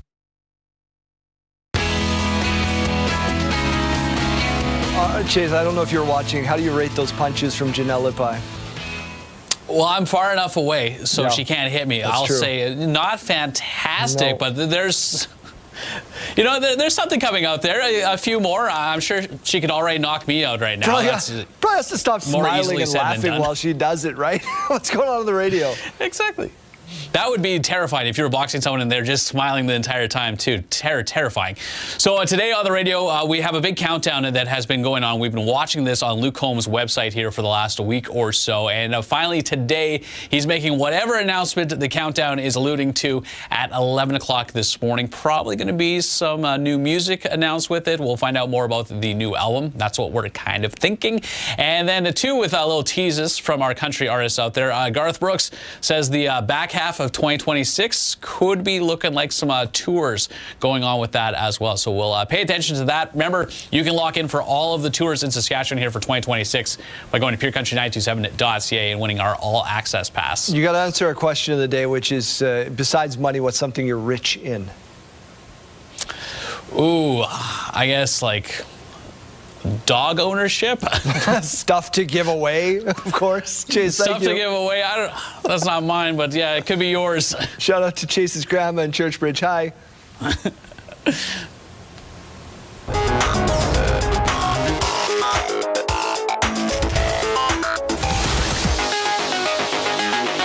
Here's a catwalk like you've never seen. Take a look. To rock around, that's right, on top. Here we go. There it is. What a move. Little Lucy knows exactly how to use that ledge as a runway. Ooh. Strut, Lucy. Flip around, yeah. It's a tight fit. Yeah. I mean, cats can fit in very small spaces. Yeah, absolutely. All right, well, here's another one for you. If you're looking for ideas to take advantage of the snow, here's some tips.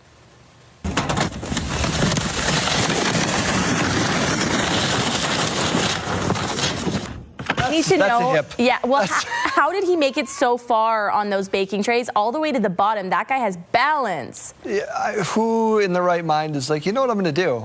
It's Thursday. I'm going to take a little kid bike down here and see if I can.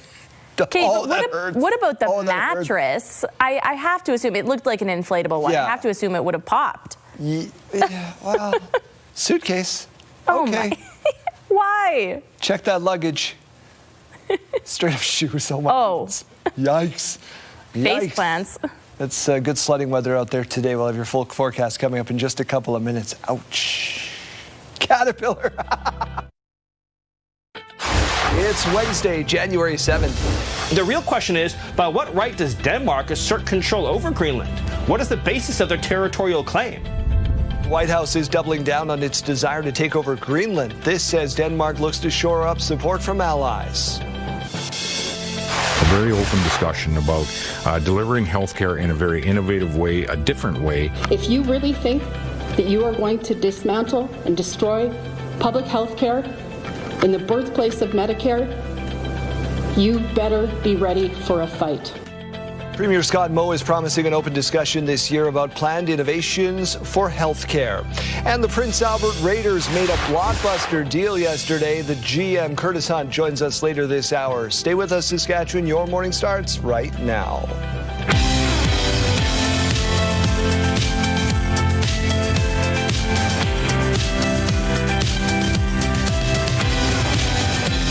Welcome to Your Morning Saskatchewan. I'm Daryl. And I'm Keeleen. Thank you for choosing to start your morning with us. And starting our morning with us now is a brand new associate producer. So we say good morning to Arden Lloyd. If we can get a control room shot up there. Love calling this on the fly. The guys upstairs love that. Arden is joining us. This is his first real job. Turn around, smile at the camera, Arden. There he is.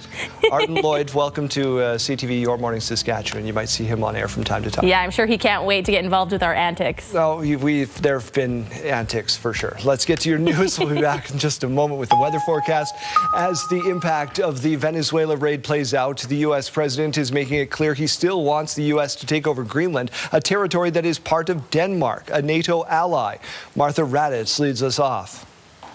This morning, the Trump administration saying the use of the U.S. military to acquire Greenland is, quote, always an option, as the president sets his sights on the Danish territory. We need Greenland from the standpoint of national security, and Denmark is not going to be able to do it. The new White House statement saying specifically the president and his team are discussing a range of options to pursue this important foreign policy goal.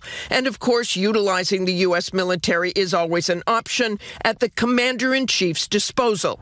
On Capitol Hill overnight, members of both parties pushing back when asked about the statement from the White House about the use of military force. House Speaker Mike Johnson weighing in.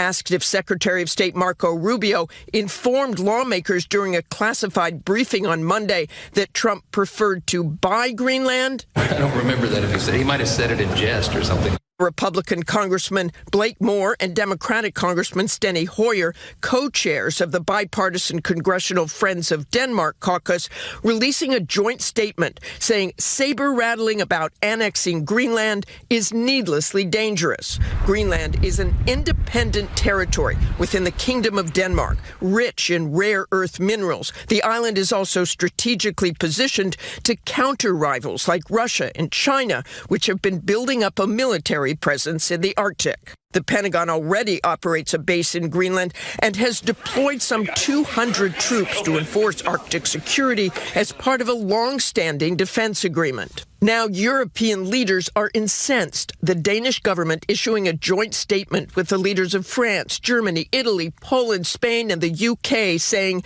Greenland belongs to its people. It is for Denmark and Greenland, and them only, to decide on matters concerning Denmark and Greenland. Denmark, which controls the independent territory, is a close NATO ally, a country that came to America's aid in the wake of 9/11. And if Greenland were attacked, the entire NATO alliance would be forced to respond. If Greenland were attacked by a hostile force to NATO, say the Russians, hypothetically, the entire alliance, including the United States, as well as Poland and Italy and others, would be compelled to respond. So the argument that we need Greenland for national security doesn't hold water. Martha Raddatz, ABC News, Washington. The future of Greenland and Denmark are decided solely by the people of Denmark. In Greenland, we know that. Prime Minister Mark Carney pushing back on the U.S. threat, saying Canada will always support Denmark's sovereignty. Closer to home, 2 men convicted of manslaughter and aggravated assault after a man was stabbed on the outskirts of Saskatoon are scheduled to be sentenced at the end of the month. Keenan Sorokhan on what each side is arguing. Colton Lishka and Ashton Ritzand will have to wait a few more weeks to learn the consequences of a deadly argument fueled by cocaine. James Ed Swift died in August 2022. At that time, Ritzand, Lishka, and a third man who has already been sentenced met Swift and his friend Virginia Belhumer in an off-sale parking lot. The group then drank and bought cocaine. Hours later, an argument over their new purchase turned violent at this intersection just outside Saskatoon, where Belhumer and Swift were stabbed multiple times in the neck. Swift died there. Meanwhile, Belhumer was able to flag down a vehicle passing by. In an earlier decision, the judge couldn't determine which person did the stabbing, with many unknowns in the case, forcing the court to treat it as if neither man was being sentenced as the person who stabbed Swift. There can be an infinite variety of circumstances that are involved in a manslaughter conviction, but in this case, our clients were not the stabbers. The Crown argued for sentences ranging from 10 to 12 years. Meanwhile, the defense lawyer for Lichka argued for a sentence of 4 years, and Ritzand's lawyer pushed for a sentence totaling 7 years, split between jail and a community sentence. It's always a difficult thing to try to put a number on something like this, because it's in no way a reflection of Mr. Swift's life or what that value is. Belhumer read a statement to court describing the constant fear she lives in after being stabbed. She says the only place she feels safe is her therapist's office, and the deadly attack has forever changed her. A sentencing decision is scheduled for January 30th. Keenan Sorokhan, CTV News, Saskatoon. We are continuing to hear stories from Western Canadians dealing with missing or lost luggage on WestJet flights. One couple from Winnipeg says that half their luggage never arrived at their honeymoon in Puerto Vallarta on January 3rd, the same destination as that Regina flight that encountered similar problems. WestJet attributed baggage mishaps on the Regina flight to the volume of luggage, plane's maximum weight, and runway conditions. Here's what a passenger's rights advocate says about it all. You cannot be forced as a passenger to go to the airport at your own expense, and until such time as the airline fulfills its obligation to put your bag into your hands, they continue to remain liable for your interim expenses, up to approximately $3,000 per passenger. It's been more than a decade since the SJHL won a national junior A championship, but over the weekend, a team featuring players from 10 different clubs went undefeated to win the Viking Cup in Camrose. Donovan Mace reports. Go, taking the shot. Andrews now a shot, a rebound, and he scores! Estevan Bruins' Ethan Andrews calls his overtime winner in the 2026 Viking Cup the biggest goal he's ever scored. Put a shot on net. It was a good rebound. Just capitalized on the second chance, and celebration from there. But it may not have even been possible without a late tying goal from a Yorkton Terrier. Popped in front, and it scores! 14 seconds left! The mindset was just get everything to the net and hope for the best, and it ended up working out for us. Two unlikely teammates joining forces. You're used to kind of playing against those guys, so maybe you think a certain way about them when they're on the opposing team, and then to come together and you kind of realize that everyone's a good guy there. Andrews and Henriksen, two members of Team SJHL for the Viking Cup. He meets up, drives center lane, and goal! Driving from his point. Russ demo. Taking on teams from the Alberta College League, a U.S. university, and even a Czech national team. The all-stars of 20-year-olds from across the league going on an undefeated run through the tournament. Winning, puts a good stamp on the SJHL, going there and competing and having a really good team and dominating, so to speak. And we had some success. Now, despite this tournament being just an exhibition showcase, the win is seen as the fruits of a high development standard throughout the SJHL as the league continues to find success on the biggest stages. This tournament really helped put our league on the map further and really show people, especially the people in ACAC and U Sport, just how competitive and how game ready our kids are. So really this is about giving our kids another opportunity. The 2026 Viking Cup was the first iteration in 20 years as the SJHL hopes to return to defend its title in a couple of years' time. Donovan May, CTV News, Regina. Big victory. Any wins in the Weather Center today? Well, small wins. We take them where we can get them. Weather conditions have been fairly nice to start the day, although temperature has gone down in many places just by a couple degrees in the last few minutes here. So in Saskatoon, we're at minus 16, down ever so slightly. Regina, we're waking up to minus 11. A lot of clear skies, though, across the province, and we're talking about fairly low wind speeds to start the day, and they're going to remain fairly low for the rest of the day today. Swift current yesterday, we saw the area lighting up a bit more, and we see that trend continuing into today. However, it's just not quite as strong as what we saw yesterday when we saw those wind gusts up to about 50 kilometers per hour. Today, we're only seeing them in that southwest corner up to about 35 kilometers per hour. So winds not going to be a concern today. As we continue on to look at the future cast, you can see some blips of purple on your screen there outlined in white. That is indicating some flurries, but these are very small systems. Nothing compared to what we have seen in the past few weeks, so we're not too concerned about this. The cloud cover is increasing as we make our way through the rest of the day, so Regina right now, fairly clear skies, but we will see some more of those clouds. And then looking forward to Friday, we see some more snow up north starting, and then we see it track down through Regina in the early morning hours. Not going to be impacting your afternoon on Friday. Could be impacting Yorkton, though, and people around the Parkland region into the later parts of the morning. Now, let's take a look at some of those temperatures today. Really, we're seeing temperatures above the seasonal average all across the board here. So minus 10 is the average for this time of year down towards the southern part of the province. And today we're seeing temperatures right around 0 degrees for Moose Jaw, Weyburn, Estevan, minus 2 for Regina, minus 1 for Swift Current. Up near Saskatoon, the average is closer to minus 12, but still seeing temperatures right around or slightly above. So minus 9 for Saskatoon today, minus 10 for Prince Albert, and minus 12 for the Battlefords. Not seeing wind chill even impacting us all too much today. It's going to feel like minus 5 in Regina around 3 p.m. and feeling like minus 13 in Saskatoon. Your 7-day forecast also looking fairly good in terms of that temperature when you keep in mind those seasonal averages. Dropping down to minus 8 tomorrow for Regina, minus 10 on Friday, minus 11 on Saturday. But then take a look at Sunday. Cloudy skies. It's going to be overcast, but it's going to be warm, 0 degrees. A great day to get outside and go sledding with the family. In Saskatoon, minus 11 tomorrow, minus 12 on Friday. And then the clouds do roll through for the weekend. Minus 9 on Saturday and then warming up to minus 1 on Sunday. 0 degrees though by Tuesday.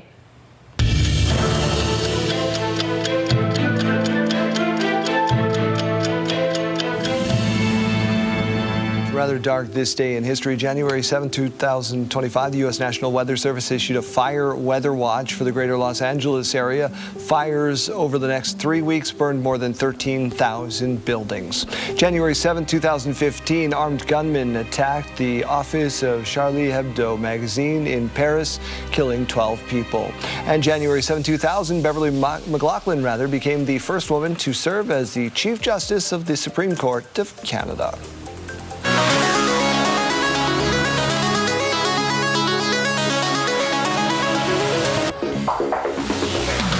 It ended on a high note. Yeah. Some of those this day in history things. Oof. We've talked about how the hit show Stranger Things has influenced music people are listening to. Now we're talking about David Bowie's classic seeing a surge in popularity.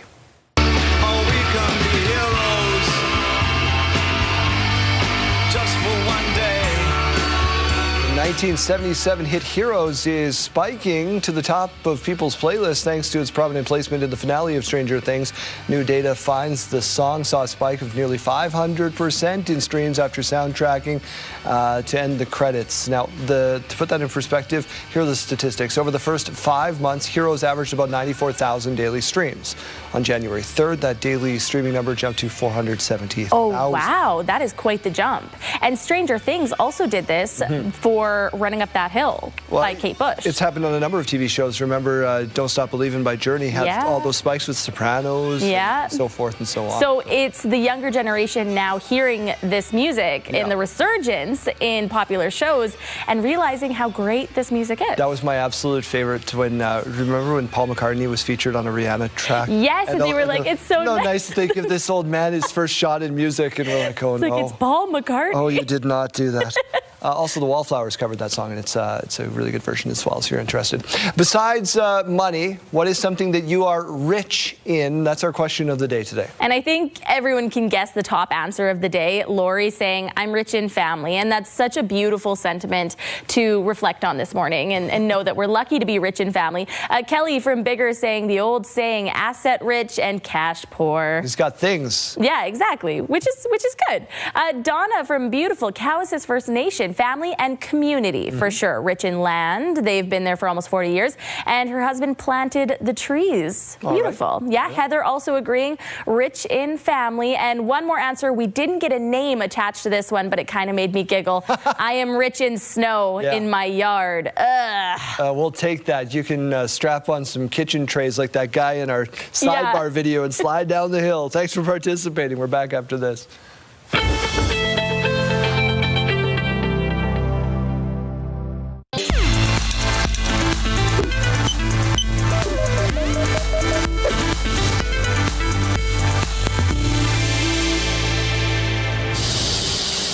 From manufacturing plants to store shelves, the new frontier of weight loss has officially arrived in pill form. Imagine not having to refrigerate it, not having to inject it. You just simply swallow it as a regular pill. Just 2 weeks since FDA approval, the first customers are starting to pick up the appetite-suppressing Wegovy pill, the drug's starter dose, now available with a prescription at more than 70,000 U.S. pharmacies such as CVS and Costco and some telehealth providers, with the higher doses of the once-daily pill available by the end of the week, according to drug maker Novo Nordisk. There is a ton of interest in a pill version of a GLP-1. Dr. Shauna Levy says patients have been asking about it for months. How big of a deal is it to have a needle-free option?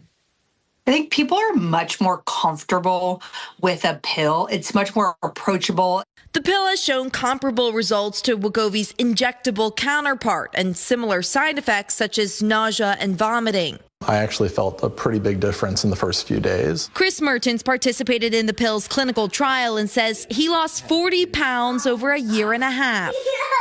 I was able to do a lot more activities with my kids. I was able to have a lot more energy at work. Rival Eli Lilly is expected to gain FDA approval possibly this spring for its pill, which doesn't have as strict of timing and dietary restrictions as Wegovy. Oral Wegovy needs to be taken on an empty stomach 30 minutes before eating any food or drink. Drug makers have been fighting for the crown of an industry that analysts say could be worth $100 billion by the 2030s. There are already signs the popular weight loss meds are reshaping how consumers spend their money on food, and some brands are rushing to keep up, prioritizing protein and smaller portion sizes. A recent study finding within 6 months of starting a GLP-1, households reduced spending at fast food restaurants and coffee shops by nearly 8%. Just one of the drug's far-reaching impacts as Americans begin a new rush to shed unwanted pounds. There's a moment that couples are supposed to cherish. That's the proposal, right? But it always doesn't go to plan. Here's Laura Spencer with one example. I was high up. I was terrified for my life. I'm about to ask this woman to marry me. It was the moment Trevor Van Camp had been planning for over a year. A romantic proposal to his girlfriend, Danielle Jenkins, under the lights of the Sky Bridge, Michigan at Boyne Mountain Resort.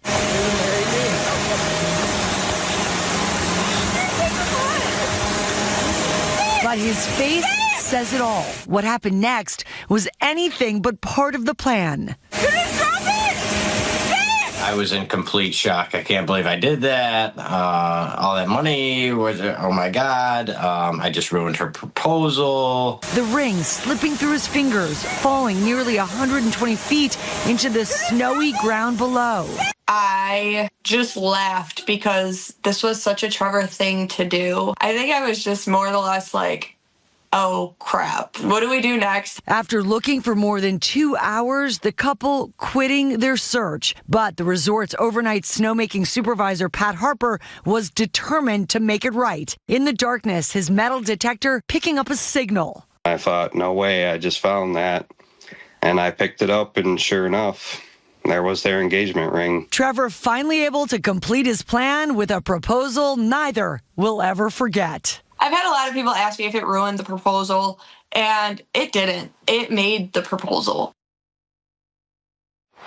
Well, it's business season for many Saskatchewan farmers, and while the snow lies on the fields, it might be a good time to talk real estate with Ted Cockwell. So Ted is here. Ted, the calendar is flipped. What does our market outlook look like in early 2026 here? Well, you know, we're in a bit of a time of transition. We've moved out of a seller's market into a balanced market, and so that's giving the buyers and sellers kind of equal opportunities at that negotiating table, which is kind of a nice change. Yeah, no doubt about it. So what does that mean in terms of the marketplace? Are we seeing competing offers, more, less, the same? I would say less. There's just a little less interest from buyers, but there's still great opportunities for sellers. We're still selling at record-setting prices. The buyers are just being a little bit more choosy, a little bit more fussy than they were maybe 6 or 12 months ago. Okay, so and maybe is it a case if there was, 4, now there's 5 listings in that same ilk? Like, are we seeing just a little bit more of that equilibrium shift back to the middle? Well, we're getting more listings as well, so that's a positive for the buyers. The number of listings are starting to increase, so they have a little bit more to choose from. Everything's kind of just in flux. Nice. And obviously we talk about the regional dichotomy all the time. So, I mean, what's true in one section of the province may not be true somewhere else, but we're talking thematically across the board. What do we need to prepare for from lenders?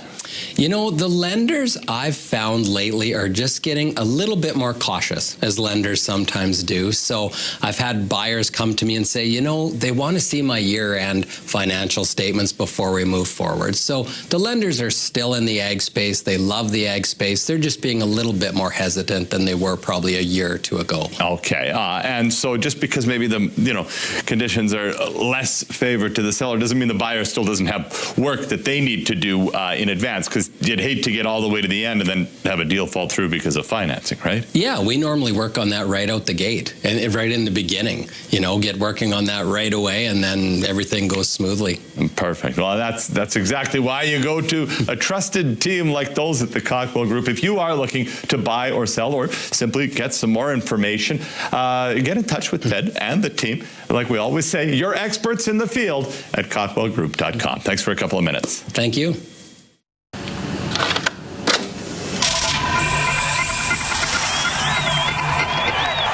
The year was 1991. Saskatchewan was decked out in red and white, hosting the World Junior Hockey Championships. The quest for gold would come down to the final game between Canada and the Soviet Union at a rockin' Saskatchewan place in Saskatoon.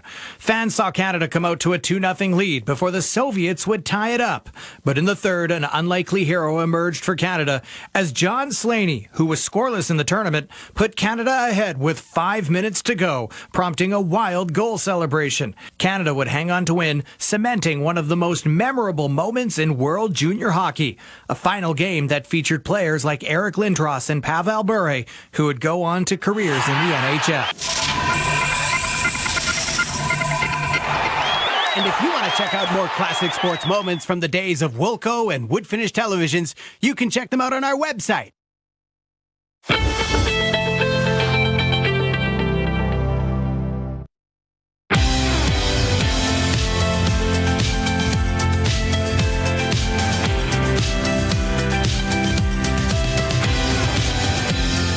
9:30 on Your Morning Saskatchewan. We begin with some breaking news. Prime Minister Mark Carney will be heading to China next week. The Prime Minister's office confirms to CTV News that Prime Minister Mark Carney will travel to China from January 13th to 17th to elevate engagement on trade, energy, agriculture, and international security. This visit marks the first visit to China by a Canadian Prime Minister since 2017. Closer to home, Premier Scott Moe is promising an open discussion this year on changes to healthcare delivery. Wayne Mantica reports. Questions are being asked about recent comments made by Premier Scott Moe regarding an upcoming discussion on the future of healthcare delivery. A very open discussion about delivering healthcare in a very innovative way, a different way. The Premier mentioned that Alberta is also holding a discussion. A bill before the Alberta legislature would allow for a dual practice model in which some doctors could offer both public and private care. The Premier did not say if it might be considered in Saskatchewan, but the NDP already is on record as being opposed. My message to Scott Moe and the Sask Party, if you really think that you are going to dismantle and destroy public health care in the birthplace of Medicare, you better be ready for a fight. In a written statement, the government said the lost and reckless NDP say new ideas are needed in healthcare, but reject new ideas in healthcare. They can attempt to frame this any way they want, but the fact remains our government will continue to pursue innovative approaches. The government statement offered little insight into what changes may be coming to healthcare delivery in Saskatchewan, only that there will be a full discussion during the course of this year. Wayne Mantica, CTV News, Regina. Crisis in Venezuela has reignited the debate over whether a new pipeline needs to be built to the British Columbia coast. Robert Bussam tells us BC's Premier is hoping to turn that conversation into a discussion about refining oil right here in Canada. Everybody, nice to see you. In his first news conference of the new year, Premier Eby fielded multiple questions about mounting pressure to support a new pipeline to BC's coast. Pressure triggered by revelations the U.S. may potentially have access to cheaper Venezuelan oil. Pressure he pushed back on. There is still no private sector proponent. There's nobody who wants to build it from the private sector. The capture of President Nicolas Maduro and U.S. President Trump's pledge to tap Venezuelan oil prompted federal opposition leader Pierre Poilievre to call on the Prime Minister to expedite a pipeline. In a letter to the PM, Poilievre said, "Every barrel the United States sources from Venezuela could mean one less barrel these refineries would buy from Canada." Carney weighed in from Paris with his ongoing support for the pipeline set out in a memorandum of understanding between Ottawa and Alberta. A pipeline and exports to Asia. We've got competitive product and we'd be diversifying our markets, and that's one of the reasons why we signed the comprehensive MOU with Alberta. While Eby continued to reject a new pipeline, he reiterated his support for expanding the capacity of the existing Trans Mountain one, and multiple times Tuesday proposed exploring an oil refinery in BC. If we're going to do public investment into our resources here in Canada, I think it might be time to pivot that discussion to a refinery. We still buy oil products from the United States. Eby is trying to sort of predict where this might be going. And if this becomes a debate over public dollars, he's trying to get out in front of that and say there's better uses for those dollars. Meanwhile, Alberta Premier Danielle Smith was quick to tweet Monday, recent events surrounding Venezuelan dictator Nicolas Maduro emphasized the importance that we expedite the development of pipelines to diversify our oil exports. Her government launching a website Tuesday with an update on its plan. Danielle Smith is not going to waste a good crisis to push her point. A crisis that is already impacting pipeline politics a continent away. Robert Buffum, CTV News. A small downtown business that's been dealing with windows being smashed by vandals is hoping a move to a new location will help eliminate costly repairs. As Carla Shinkaruk reports from Saskatoon, the issue isn't a new one. We've experienced vandalism a couple of times now. Broken windows at a cafe where cats roam freely day and night is concerning for the owner of Perfect Cup. I have nightmares about that. Sydney Sylvester worries about the safety of dozens of cats if the window is smashed completely. And that opens a hole for cats to be able to leave. We have some rambunctious cats in here that are like something new, and out they go.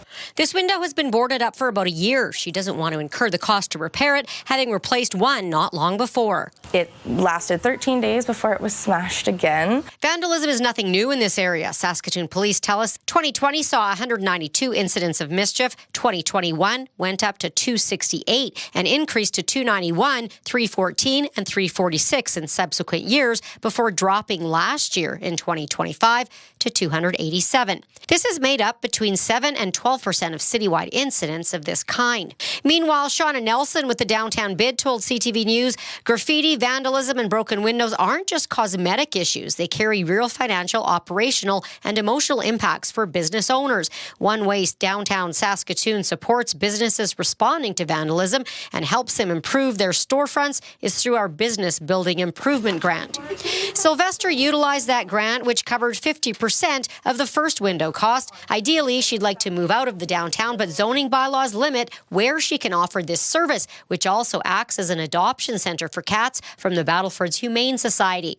She started a GoFundMe page to make a move to improve safety for the cats and customers. We're hoping to raise money, enough money for us to be able to move to a new location that's hopefully a bit more open, better visibility. She says the cafe hosts residents from seniors or special care homes, in addition to those just needing a mental health break with some furry friends. It's really nice to just see how many smiles people get while they're in here. Carla Shinkirk, CTV News, Saskatoon. The board at Warner Brothers Discovery has unanimously rejected Paramount Skydance's hostile takeover bid, saying its $108 billion offer amounts to a risky leverage buyout that investors should reject. The Warner Brothers board said Paramount's financing plan would saddle the company with $87 billion in debt once the acquisition closed, making it the largest leverage buyout in history. Both Paramount and Netflix have been pursuing a deal to acquire Warner Brothers Discovery, and the board's decision means a deal between Netflix and Warner Brothers remains on track. Lego is now going high tech.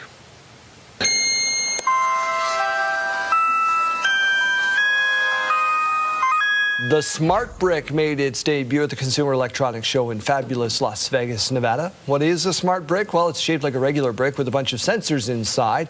Lego says it can respond to movement with sound and lights. One Smart Brick, of course, can interact with other ones.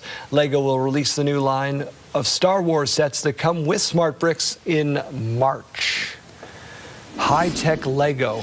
Well, I was just about to say, the one thing my life was missing was a high-tech brick. Well, so now you're going to step on it and get really mad and throw it out in the snow and then realize and it's really going to hurt because stepping on any form of Lego. Exactly. What's worse than that? Oof.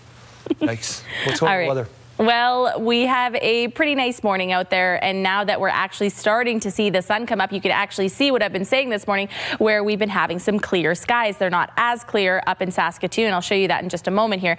We are talking about temperatures that have been fluctuating a little bit this morning. We're at -11 right now. Winds coming in at 17 kilometers per hour. In Saskatoon, we're at -16. Still a little bit more dark there on that camera, but a few more clouds in the area in the central zone. And we're also talking about the winds remaining fairly low this afternoon. So this is also nice to see. Yesterday, we were seeing that southwest corner lighting up in all those yellows and reds. Today, it's lighting up more than the other places in that blue color, but that's still really only indicating that we're going to be seeing winds barely surpassing 30 kilometers per hour in that southwest corner.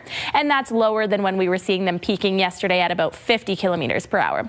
Futurecast not showing a whole lot. A few blips there that you can see in purple, indicating some flurries up north today and some flurries around the Swift Current area. And then we're looking forward to Thursday, still seeing some snow in areas right around Saskatoon. Saskatoon's not really going to be seeing a whole lot of it, though. And then northern Saskatchewan seeing some more Friday morning. Regina could be seeing some of those flurries very early in the morning, not impacting our afternoon. Could be impacting areas around the Parkland, though. Yorkton expecting some flurries for later on in the morning on Friday. Today's forecast showing temperatures that are really nice, well above that seasonal average. Down towards the south, that's about -10 this time of year. So enjoy today, where Moose Jaw, Wayward, and Estevan all expecting to reach 0 degrees. And typically when we see these really nice temperatures, we see the winds increasing. But today, that's just not the case. So try your best to get outside today. Go for a walk. Enjoy a beautiful, idyllic Saskatchewan winter afternoon. -7 for Yorkton, -11 for Prince Albert, and -12 for the Battlefords. If you're wondering how things are going to be shaping up in the next 7 days, we're starting with Saskatoon right now, -11 tomorrow, -12 on Friday, and then some more clouds expected for the weekend on Saturday and Sunday. But the temperatures are going to be really nice starting on Sunday in particular, -1 carrying us from Sunday into Monday afternoon, and then 0 degrees for Tuesday. In Regina, -8 tomorrow, -10 on Friday with a few more clouds, -11 on Saturday. A lot more of those clouds. It's going to be overcast skies on Sunday, but take a look at that temperature, 0 degrees. 0 degrees carrying us into Monday afternoon, a little bit more sunshine on that day, and some mixed precipitation on the way for Tuesday, but take a look at that temperature, 1 degree.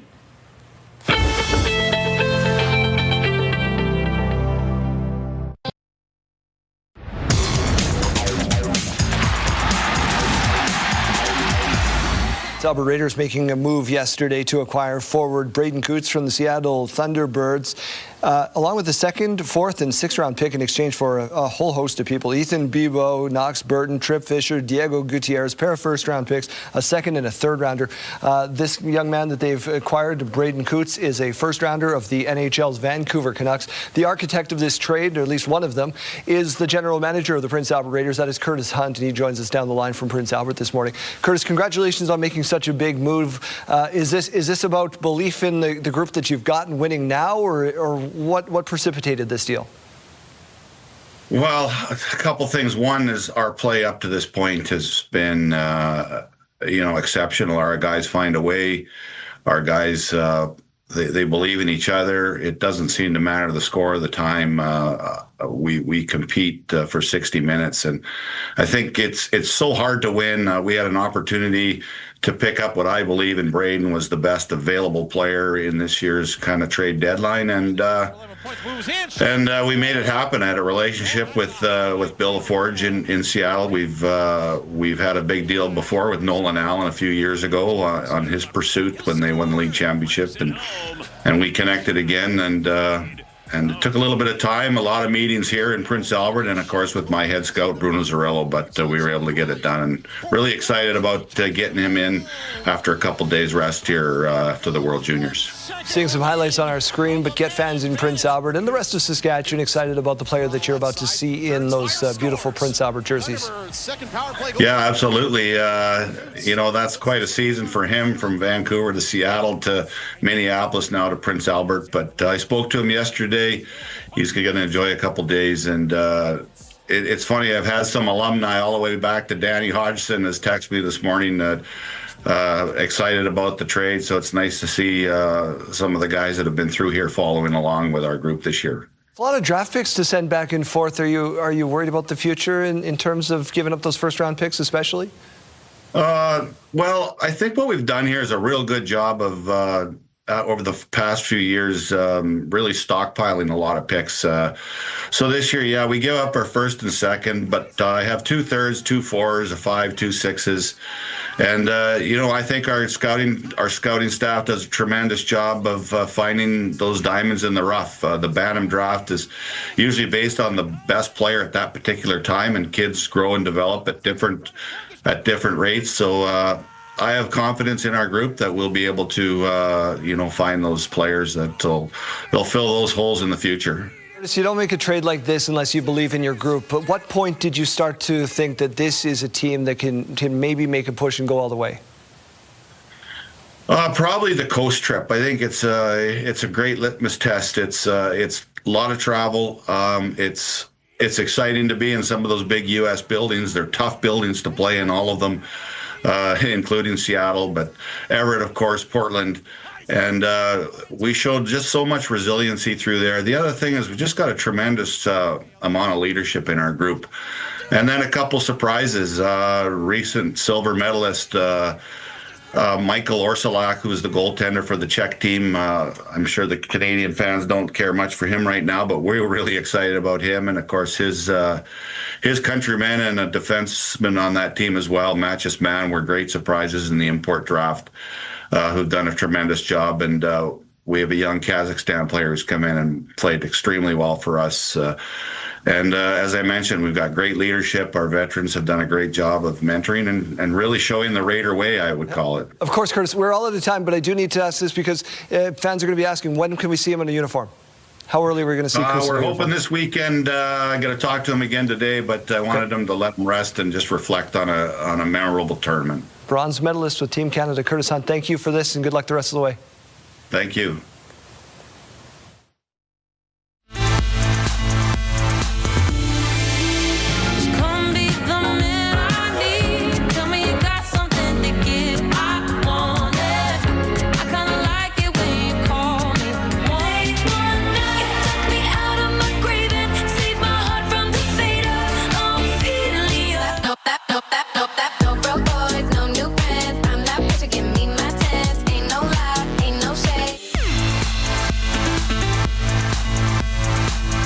Back out to our Athlete of the Week nominee, Janelle Lepai. Good morning, Janelle.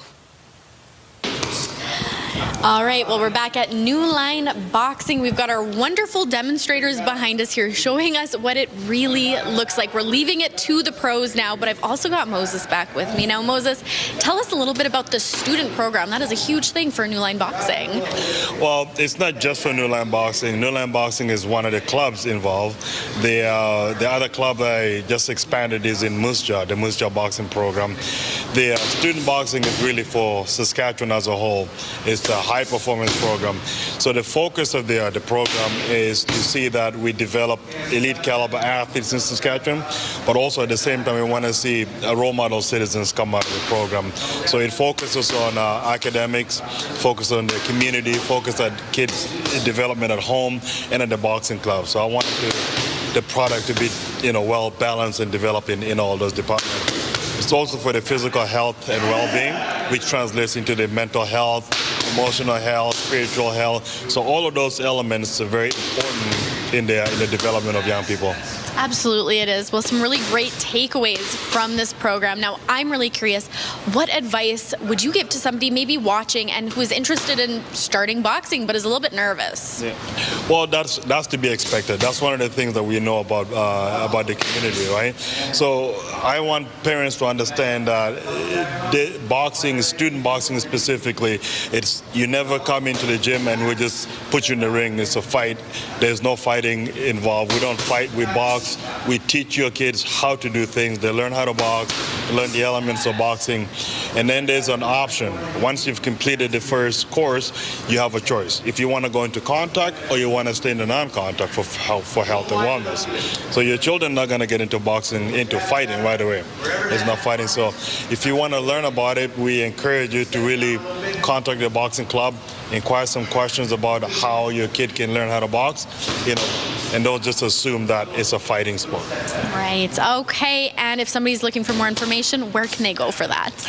Just go on our website, newlineboxing.com, or contact us by email, info@newlineboxing.com as well. Or you can call us at 306-949-0252. Awesome, Moses. Thank you so much for spending the morning with me here. Thank you for having me. All right. That wraps things up for us down at New Line Boxing.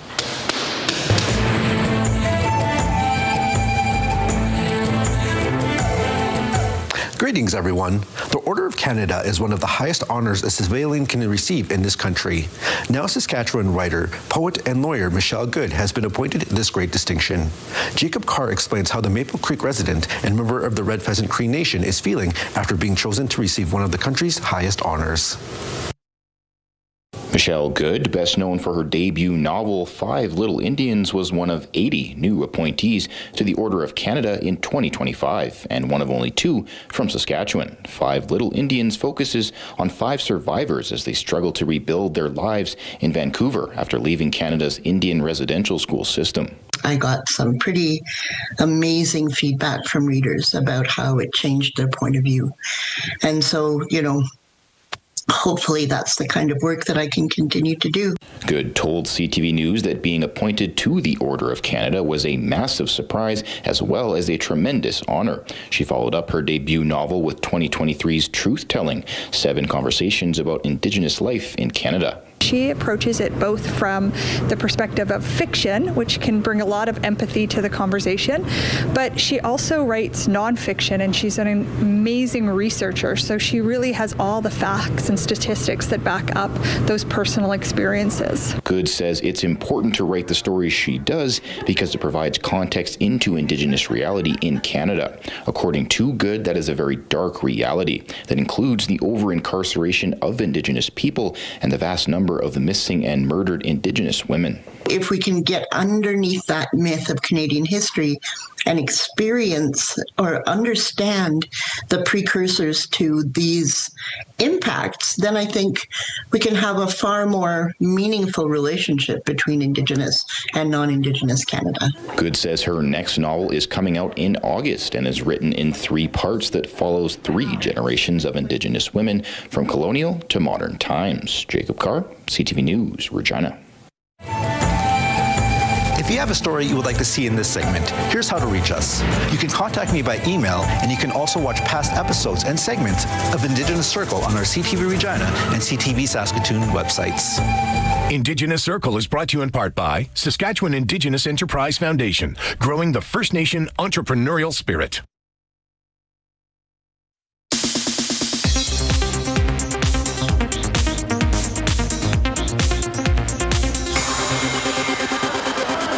The divorce is final for Nicole Kidman and Keith Urban. The Oscar-winning actress and Grammy-winning country music star have officially ended their 19-year marriage. A judge in Nashville who granted the divorce found the couple's settlements on splitting assets and child custody to be sufficient. Kidman filed for divorce in September. Rome wasn't built in a day. And yet, it only took you 1 day to destroy it. Emily in Paris is officially returning for a 6th season. Netflix announced the news just 2 weeks after all 10 episodes of season 5 were released. I owe you an apology. You begged for me to let you die. A24 has released the first trailer for The Death of Robin Hood. The reimagined story of the legendary folk hero stars Hugh Jackman in the titular role. The movie is set to be released later this year. Marvel has released their 3rd teaser for Avengers Doomsday, and this time the X-Men are in the spotlight. The new minute-long teaser features the return of Patrick Stewart as Professor X, Ian McKellen as Magneto, and James Marsden as Cyclops. Avengers Doomsday will arrive in theaters on December 18th. Disney is the parent company of Marvel Studios and ABC News. And happy birthday to Hawkeye. Jeremy Renner, who starred as the Avengers expert archer, turns 55 today. And that's what's happening in Hollywood. Melissa Adon, ABC News.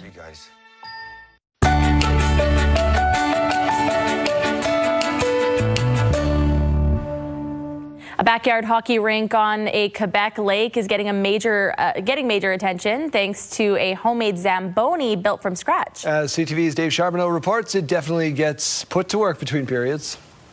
And in 2010, I decided to start doing a skating rink on the lake. For Chris Flynn, building a rink on Long Lake in Mayo, Quebec, northeast of Gatineau, has been a labor of love for more than a decade. But keeping the ice smooth wasn't always easy. Until now. The last year, year or two, Stefan has helped me to take it to another level. That next level came from his neighbor, Stefan De'e, and a machine he built by hand. What we like about it, it's the same shape as a real Zamboni. The project started with old equipment and a lot of problem solving. I had an old lawnmower machine, and I started from there. The homemade Zamboni uses hot water, just like the real thing, making a big difference. The result?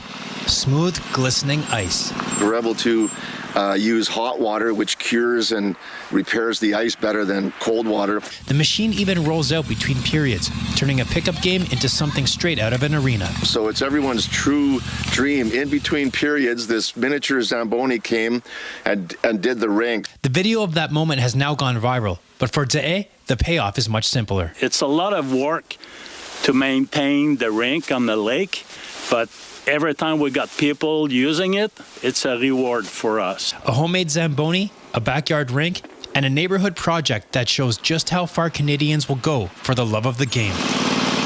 Dave Charbonneau, CTV News. Fun fact, Kayleen, he is a CFL Hall of Famer. Oh, that is a fun fact. Well, that's a very cool contraption he has put together. We need one of those to flood some of our streets sometimes. or our parking lot here at the station. Truth. Let's get to our sidebar.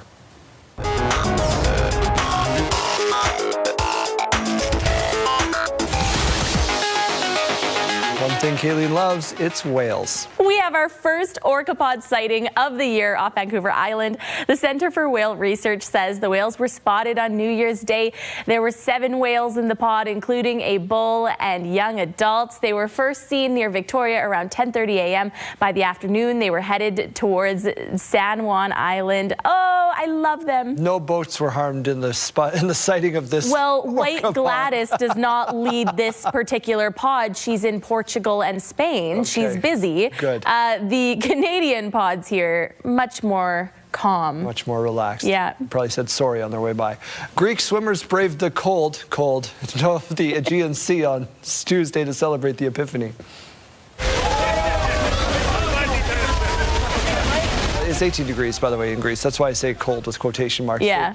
They carried out the custom of diving into the sea to capture a cross tossed by a priest. So congratulations to them celebrating and finding that in the water. Thanks for being with us on Your Morning Saskatchewan. We'll see you tomorrow.